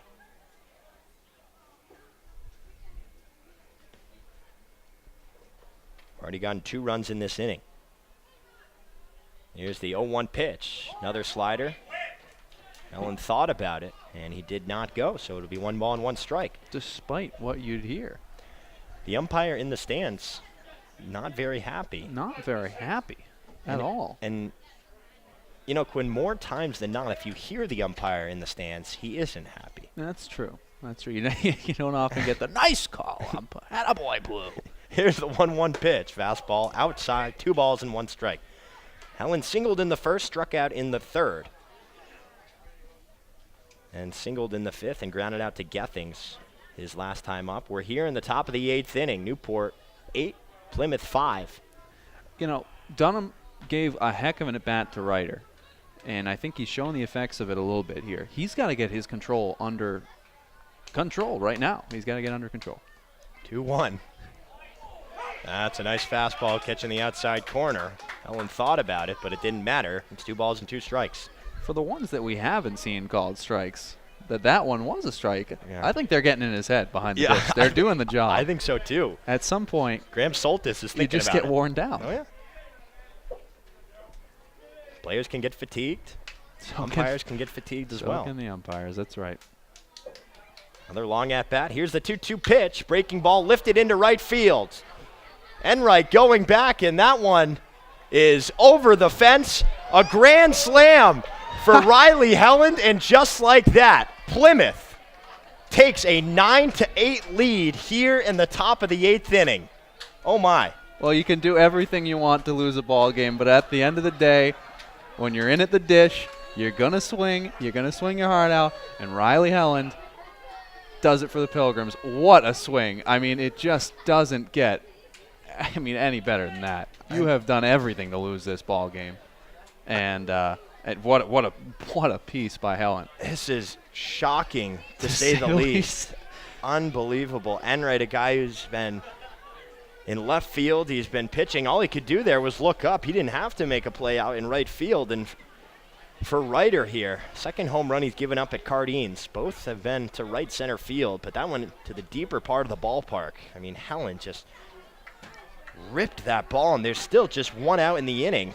6 runs already across, and I was going to bring up the game against Sanford. Last Wednesday, Newport, it was 1-0, and Sanford put up 6 runs in this 8th inning to really solidify it. Here's Cam Walsh. Swings at the first pitch. Chopper towards the shortstop, Lundgren. Fields it on the run. Off-balance throw is low, but picked by Reed for out number 2. What haven't we seen in this game? Plymouth 9 runs on 8 hits, 1 error. Newport 8 runs on 12 hits, no errors. Newport scored 1 in the first, 1 in the second, 2 in each of the 3rd and 4th innings, then 1 in the 5th, 1 in the 6th. Plymouth, on the other hand, 2 in the top of the 6th, 1 in the top of the 7th, and now a 6th spot. 2 down, nobody out. Colton Parrish, the 9th hitter to bat in this inning. First pitch taken for strike 1. This is a game that is danger time for Newport if they don't figure out a way to come back. 0-1 breaking ball in the dirt, but Parrish did go around, so it's no balls and 2 strikes. This could be the most important game of the season. You know, you said that they've sometimes blown big leads. This has got to be the worst loss if it goes down that way. 0-2, another curveball that misses just inside. Just in terms of what's at stake in the ball game, really Mystic winning. The lack of fight that you got for 5 innings out of the Pilgrims, to lose this ball game would really hurt for the Gulls. 1 ball and 2 strikes. Here's the pitch from Ryder. It's a fastball that misses outside. Even things up at 2-2 if you're Plymouth. I mean, this is, for a team that came into this game with a 3-game losing streak, 19-13, still in first place. Half a game up on the Waves, who lost to Mystic. could be season changing mentally. 2-2 line into left field. That'll get down for a hit. Blue fields it and throws it in, but it's a 2-out single for Colton Parrish, and now the Pilgrims have batted around.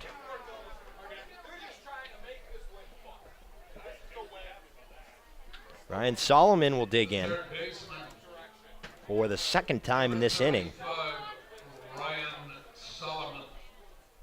He led off with a fly out to Tawa. We'll see if he can record 2 outs in 1 inning. That's what Nate Ryder would like, and that's what this shocked Cardines crowd would like as well. First pitch, curveball, catches at the lower part of the zone for strike 1.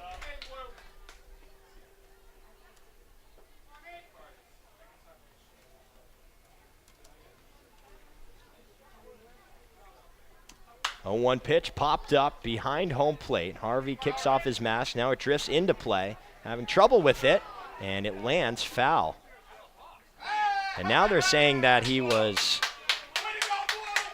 in the way of Harvey, was Ryan Solomon, so that'll be a batter's interference, and that'll end the inning in a peculiar way.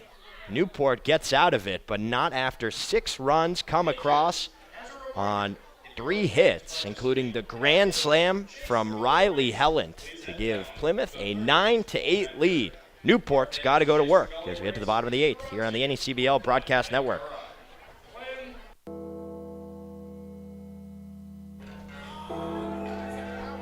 Bottom of the 8th inning. Wow. 9-8, right. Plymouth on top. The Hells Bells intro, I'm surprised they can even ring because I would have thought it froze over down there. I mean, what has happened? Oh, man. Dalton Reed, Gonzalez and Plu due up as Reed swings through the first pitch from Tyler Wyatt, the new pitcher here for the Pilgrims. Yeah, Wyatt just making his 3rd appearance of the season. He's their everyday second baseman. 0-1, fouled off the stanchion there behind home plate. He's such a Swiss Army knife. I feel the need to kind of go through his being every time we go. As a freshman at Grand Canyon University, he both played the field and pitched. Then they decided we don't want you to pitch. So sophomore year didn't, junior year didn't. 0-2 pitch, fastball. That one just misses inside. In his sophomore year, he was first team all-conference as a third baseman. This past year, first team all-conference as an outfielder. He plays all 9 positions on the field, and now with all of their starting rotation gone this season, as a senior, he'll pitch again. 1-2, foul down the third baseline out of play. And that's a guy you want on your team. You know, he's not going to block anything up. He's going to be able to come into the game in a 9-8 ball game after being down. 1-2 misses low.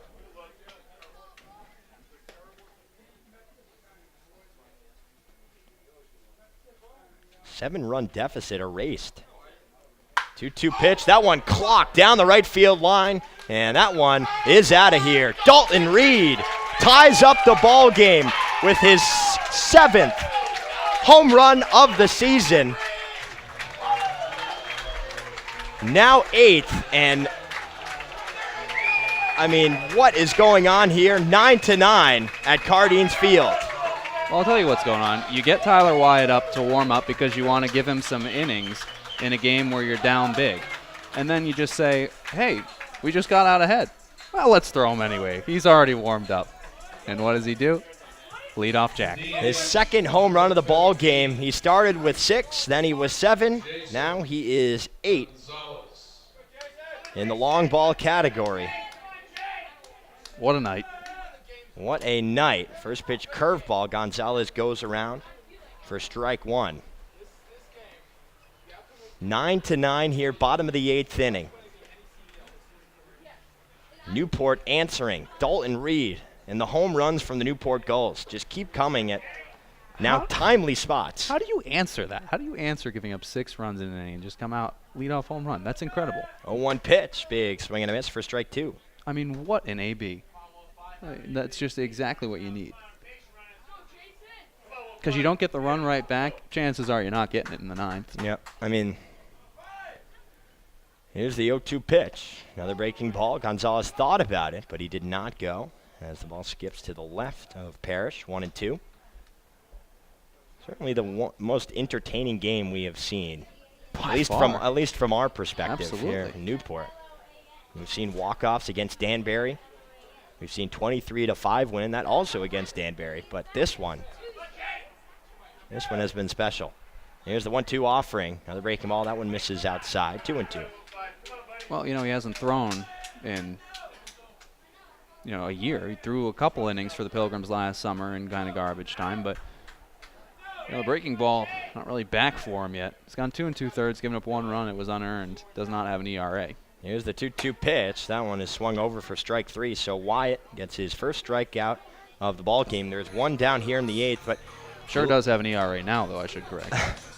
Dalton Reed, 5 for 5, 2 runs scored, 6 RBI, 2 home runs. I mean, what a night for him, huh? Keeping Newport in it. Here's Dylan Plew batting with nobody on and 1 out. First pitch to Plew, misses high. If you're watching at home, you're not going to want to turn off the TV. 1-0 pitch, that one low. Because this one could go a variety of ways with just 8 outs left. Yeah. 2-0 pitch, low and inside, 3-0.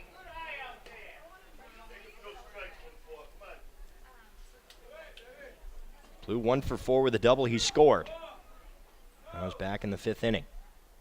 3-0 pitch, and that misses low. A 4-pitch walk. Plew is on with 1 down. Wyatt brings absolute gas, really. He's got a fastball in the 90s as Coach Greg Zackerson will come out. If you're going to pull the hook on him this early, which he is, why bring him into the ballgame? What the heck kind of coaching decision is that? I mean, we will take a break here as we have a pitching change in Newport. A crazy one, 9-9, bottom of the 8th inning. Don't go anywhere.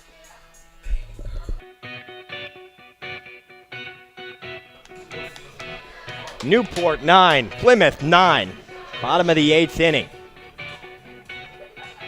Dylan Plew on first base with 1 down for Logan Harvey, and we have a pitching change here. It's Declan Cronin. Well, Declan Cronin has come to the Pilgrims late this season after starting off his summer with the Falmouth Commodores, and he's been excellent. He's picked up a save in 2 appearances. He's thrown 3 innings, given up just 2 hits and a walk, and struck out 5. He will face Logan Harvey here. Second season with the Pilgrims for Cronin. We have seen a grand slam.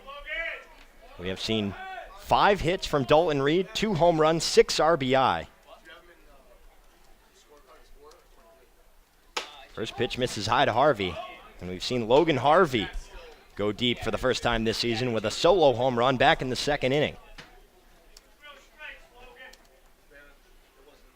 What we have not seen is a blowout.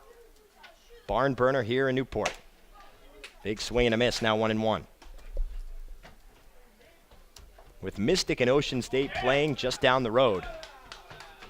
Mystic winning, that hurts Newport, helps Plymouth in the Southern Division standings. Getting right down to it, just 13 games left here for the Gulls. 1-1 pitch, off speed, misses outside, 2-1.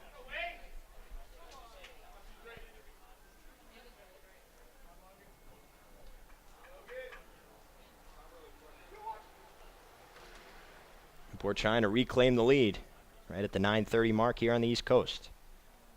Curveball misses high. Declan Cronin in, facing his first hitter of the ball game. Newport has scored in every single inning except the 7th. 3-1 pitch. Fastball catches the low and outside corner for strike 2. People upset with that one. Harvey took a step, and now he takes a step out of the batter's circle, trying to reset mentally. Kind of interesting. I mean, the call wasn't late or anything. And No. Harvey started walking after, really. And they'll go check on Plew, dives back safely. It was almost like he was just Trying to spite him or something. Looking for the call after the fact. Yeah. It was a questionable We'll call see at if he can best. get in Soltis' head. Yeah. I mean, the crowd may have. I think the crowd has proven to have. Here's a 3-2 pitch. That one's hit on the ground through the hole on the right side. Walsh will field it on the ground, but it's a single for Logan Harvey. Runners now on first and second with one down in the inning. A great at-bat there from Logan Harvey. Moves Plew up to second, gets Jack Blumgren into the right-handed batter's box. He's had a single in the ball game and scored. The shortstop, number 3, Jack. You got to think that if Newport is able to take a lead, Ryder will come in and, treat the last inning like a mulligan. Gonna have to. Just get a fresh start. First pitch, that one lined up the middle and into center field. Blue being raved around third. The throw is going to be cut off, and Newport takes a 10-9 lead here in the bottom of the 8th inning. Jack Blumgren with the RBI single. And Newport refuses to quit here. 2 runs in the bottom of the 8th. Dalton Reed with the solo shot to tie it. And how about the 7, 8, 9 part of this Newport lineup coming through here to give the Gulls another lead in this game. Great bit of hitting there. Huge job by Blumgren, second hit of the night, and it doesn't get any bigger than that. Here's Tim Tawa. First pitch. Waved and missed, and the bat flew out of his hand again, and it is in the netting again. I mean, this is... What are we doing here? This is pandemonium. Did the other one come down? No. I mean... Oh, it's way deeper. Okay. This one is... That one's reachable. Tawa swung and missed on the pitch, and for the second consecutive time, the bat flew out of his hands, went into the netting, and stayed there. I mean, it's an omen. This game is going to change a season for somebody. I'm not sure who it is, but the winner of this game is going to make some noise. That is my bold prediction of the day. Yep. I like it. I think it is. I think this is what, defines teams. Plymouth down 7, clawing its way back into the game. Newport blowing the lead, now coming back and threatening for even more. You got to be kidding me. 0-1 pitch, fouled straight back. An ugly night wrapped up in all of this for the Pilgrims pitching staff. Yeah. After last game, for the first time all season, had their ERA jump up above 3.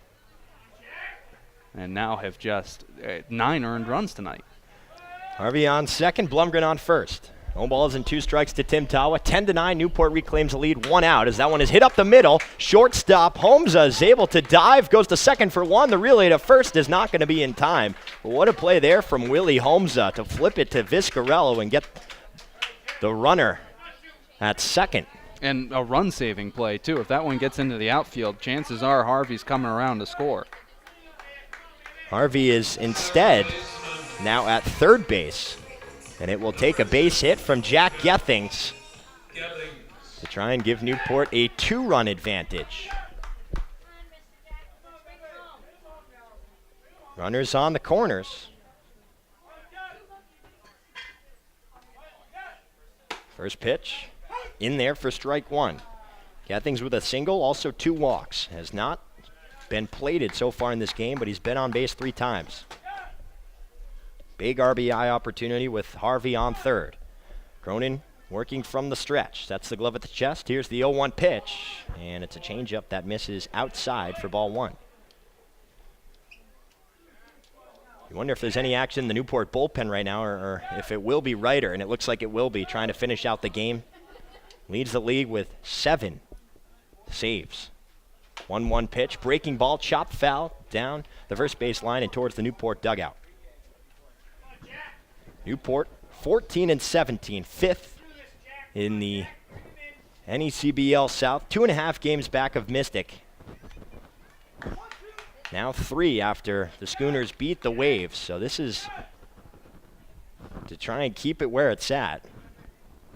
Plymouth 19-13, half a game up on the Waves. Here's the 1-2 pitch. That one's waved and missed for strike 3. Gethings goes down swinging, but Newport reclaims the lead. Dalton Reed with the leadoff solo home run down the right field line.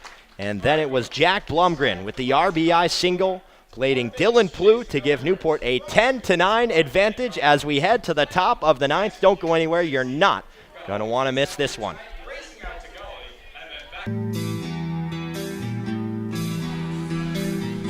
Top of the 9th inning. Boy, has this one been entertaining. Newport leads it 10-9 after it was Riley Helland who gave Plymouth a 9-8 lead with the grand slam in the top of the 8th inning off of Nate Ryder. But Dalton Reed with his second home run of the game, his 8th of the season. Jack Blumgren with the go-ahead RBI single. And it'll be Nate Ryder coming back out for his second inning of work, trying to forget about the 8th. And showdown against Sardinas, Hyatt, and Homza. 6, 7, and 8 here in the top of the 9th inning. Well, right part of the order, if you're Ryder. Trying to really sneak away with this one now. Not too often that you can surrender that many runs and get a second chance at it. Newport scored 1 in the first, 1 in the second, 2 in the third and fourth, 1 in the fifth and sixth, and then 2 in the 8th. The only inning was that bottom of the 7th. They did not play a runner. Ryder from the stretch, first pitch breaking ball in there for strike 1 in the outside corner. Sardinas walked and scored his last time up, last inning. He led it off. That was Mike Kirian who put him on base. 0-1 pitch. That one is a slider, waved and missed for strike 2. Plymouth scoring only its first run in the top of the 6th. They put up 2, then 1 in the 7th, and then that 6th spot in the top of the 8th inning. 9 hits for the Pilgrims, 15 for the Gulls. No balls and 2 strikes to Sardinas. Here's the pitch from Ryder. Breaking ball, and that one is in there for strike 3. Breaking ball on the inside corner, and Sardinas goes down looking. 1 down in the 9th.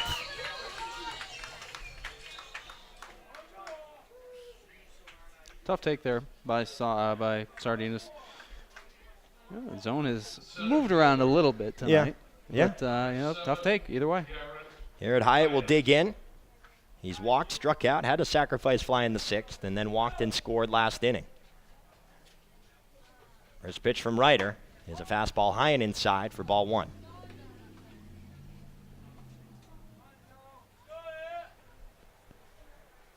Ryder trying to just forget about last inning.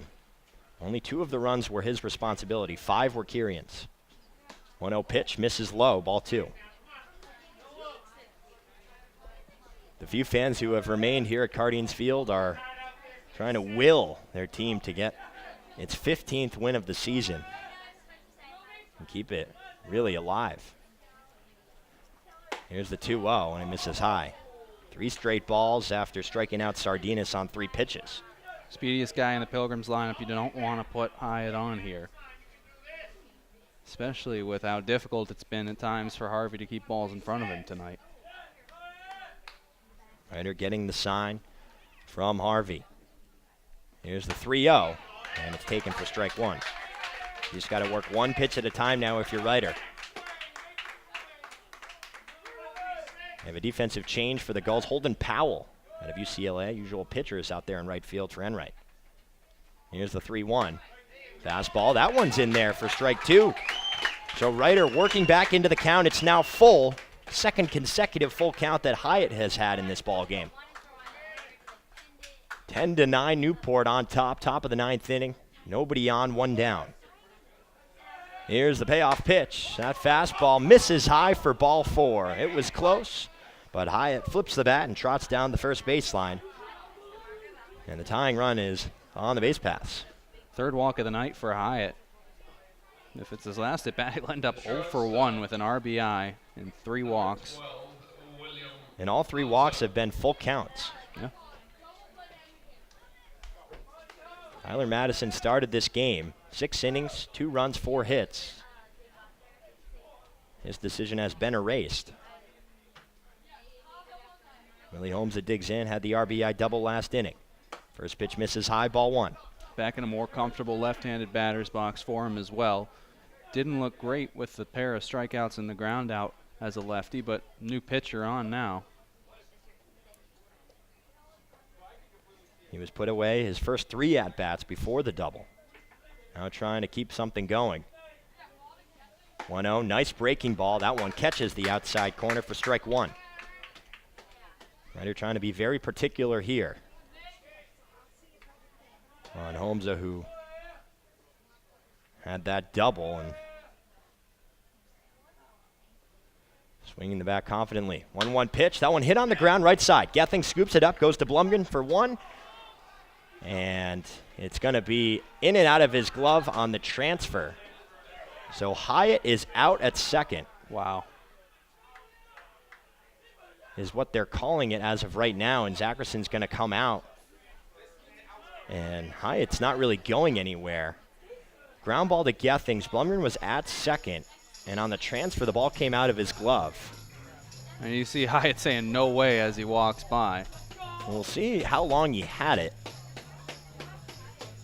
If it's actually on the transfer, I mean, it was hard to see in real time, but that would be a big out because it would bring Nick Viscarello up with 2 outs, and now Mike Coombs coming out, and he wants an explanation. I'm not sure right now because as it stands, Hyatt is off the bags. Yeah, why is he out? Doesn't seem too heated right now. He just wants an explanation. What could he be arguing? Not sure. I'm not exactly sure. Unless he thought it was a hard slide by Hyatt into the bag and maybe he's calling for 2. Could be. I didn't see the slide, but that could be. Regardless, there are 2 outs here in the inning. And the new batter up here is Isaiah Cullum, pinch hitting. And Cullum is up. Cullum 267. He's got 23 RBI. That is first on the Pilgrims. That's with 1 on and 2 down. Plymouth down to their final hope. Newport trying to squeak by with this win. A blown lead, a comeback. Now looking for the close. First pitch from Ryder. Breaking ball misses outside, 1-0. Good stop by Harvey. An important stop. Keeping Holmes at first. I'm trying to make some magic coming off the bench here. Ryder gets the sign, now comes to the set. 1 ball and no strikes. Long pause, here's the pitch. Breaking ball, that one just low, 2-0. Don't want to let it get back to the top of the order. Cullum has a great eye, leads the team in walks. He had one with the bases loaded his last time up. That plated Sardinas. Here's the 2-0. Fastball just on the outside corner, in there for strike 1. That's a tough pitch right there. You can't do anything with that. It's a good take from Cullum because if he were to try and reach out, he may have gotten some weak contact. Yeah. That's just one you want to let go by and refocus on the next pitch. Here's the 2-1. This is high. So 3 balls and 1 strike, and a little bit of an opening now for Cullum. He's got a good count to try and drive one. We'll see if Ryder is going to go after him. I mean, that's the reason that he gets so many RBIs. Such power, you don't want to come at him with a 3-1. Here's the pitch from Ryder. Misses outside for ball 4. Cullum does a good job coming off the bench. He works the walk. Runners now on first and second. And the go-ahead run in Cullum is on the base pass. And now Kevin Winterode will come out to talk to Nate Ryder. Probably just a calm down. Yeah, and he seems like he's fine. Does Ryder as he kind of shrugs off Winterode. And, you know, he knows that he's just 1 good pitch away. 3 great pitches away from potentially ending this game. It's 10-9 as it stands now in the top of the 9th inning. Sardinas led off the inning with a strikeout. Then Hyatt walked. Holmza into the fielder's choice. That retired Hyatt at second, but Holmza now stands out there, 180 feet away, and Cullum on first for Elijah Dunham. Scored his last 2 times up. Hit by a pitch, singled and walked. That's from the left side. First pitch from Ryder, breaking ball, ties him up. Swings over it for strike 1.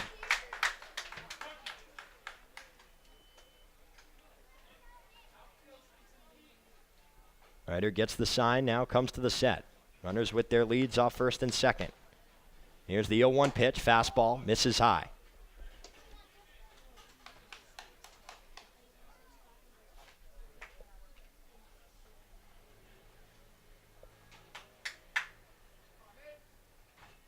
Game 5 between the Pilgrims and the Gulls, and it's been an entertaining one. 1-1 chop down the first base line, but foul. 1 ball and 2 strikes here to Elijah Dunham, trying to extend the ball game. Nate Ryder just 1 pitch away from ending this one. And what would be a momentum-changing win, just the way it's gone, blowing the 7-run lead late in the inning. And coming back, reclaiming the lead. Now 1 pitch away. Here's the 1-2. Breaking ball misses outside. 2 balls and 2 strikes. Nice take there from Dunham. Ballsy take. Very, very gutsy take there. Started outside and just broke a little bit late. Count will be 2 balls and 2 strikes. Holmza with the lead off second. Cullum with the lead off first. Ryder gets the sign from Harvey. Sets the glove at the belt. Takes a look at Holmza. The pitch. This one chopped foul down the first base line once more. They never get it to you on the rise. I know. It's when you let your guard down for a moment then something happens. Oh, yeah. And the crowd, too. Each pitch. You can feel them. You can hear them. Peaks and valleys.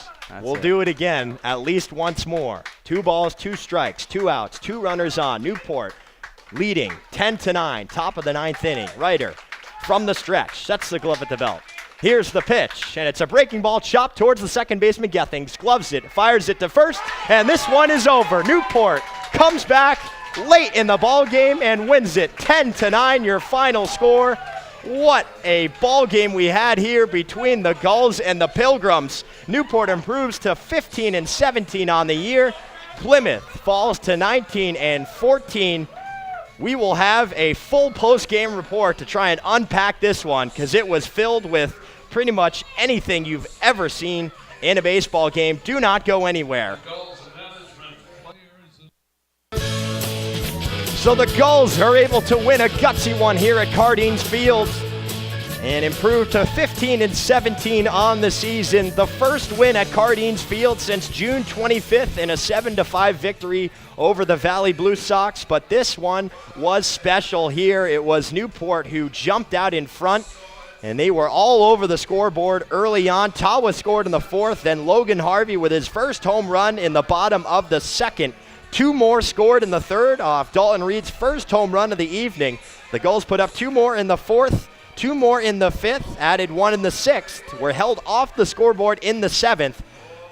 And then it was all Pilgrims late in the game.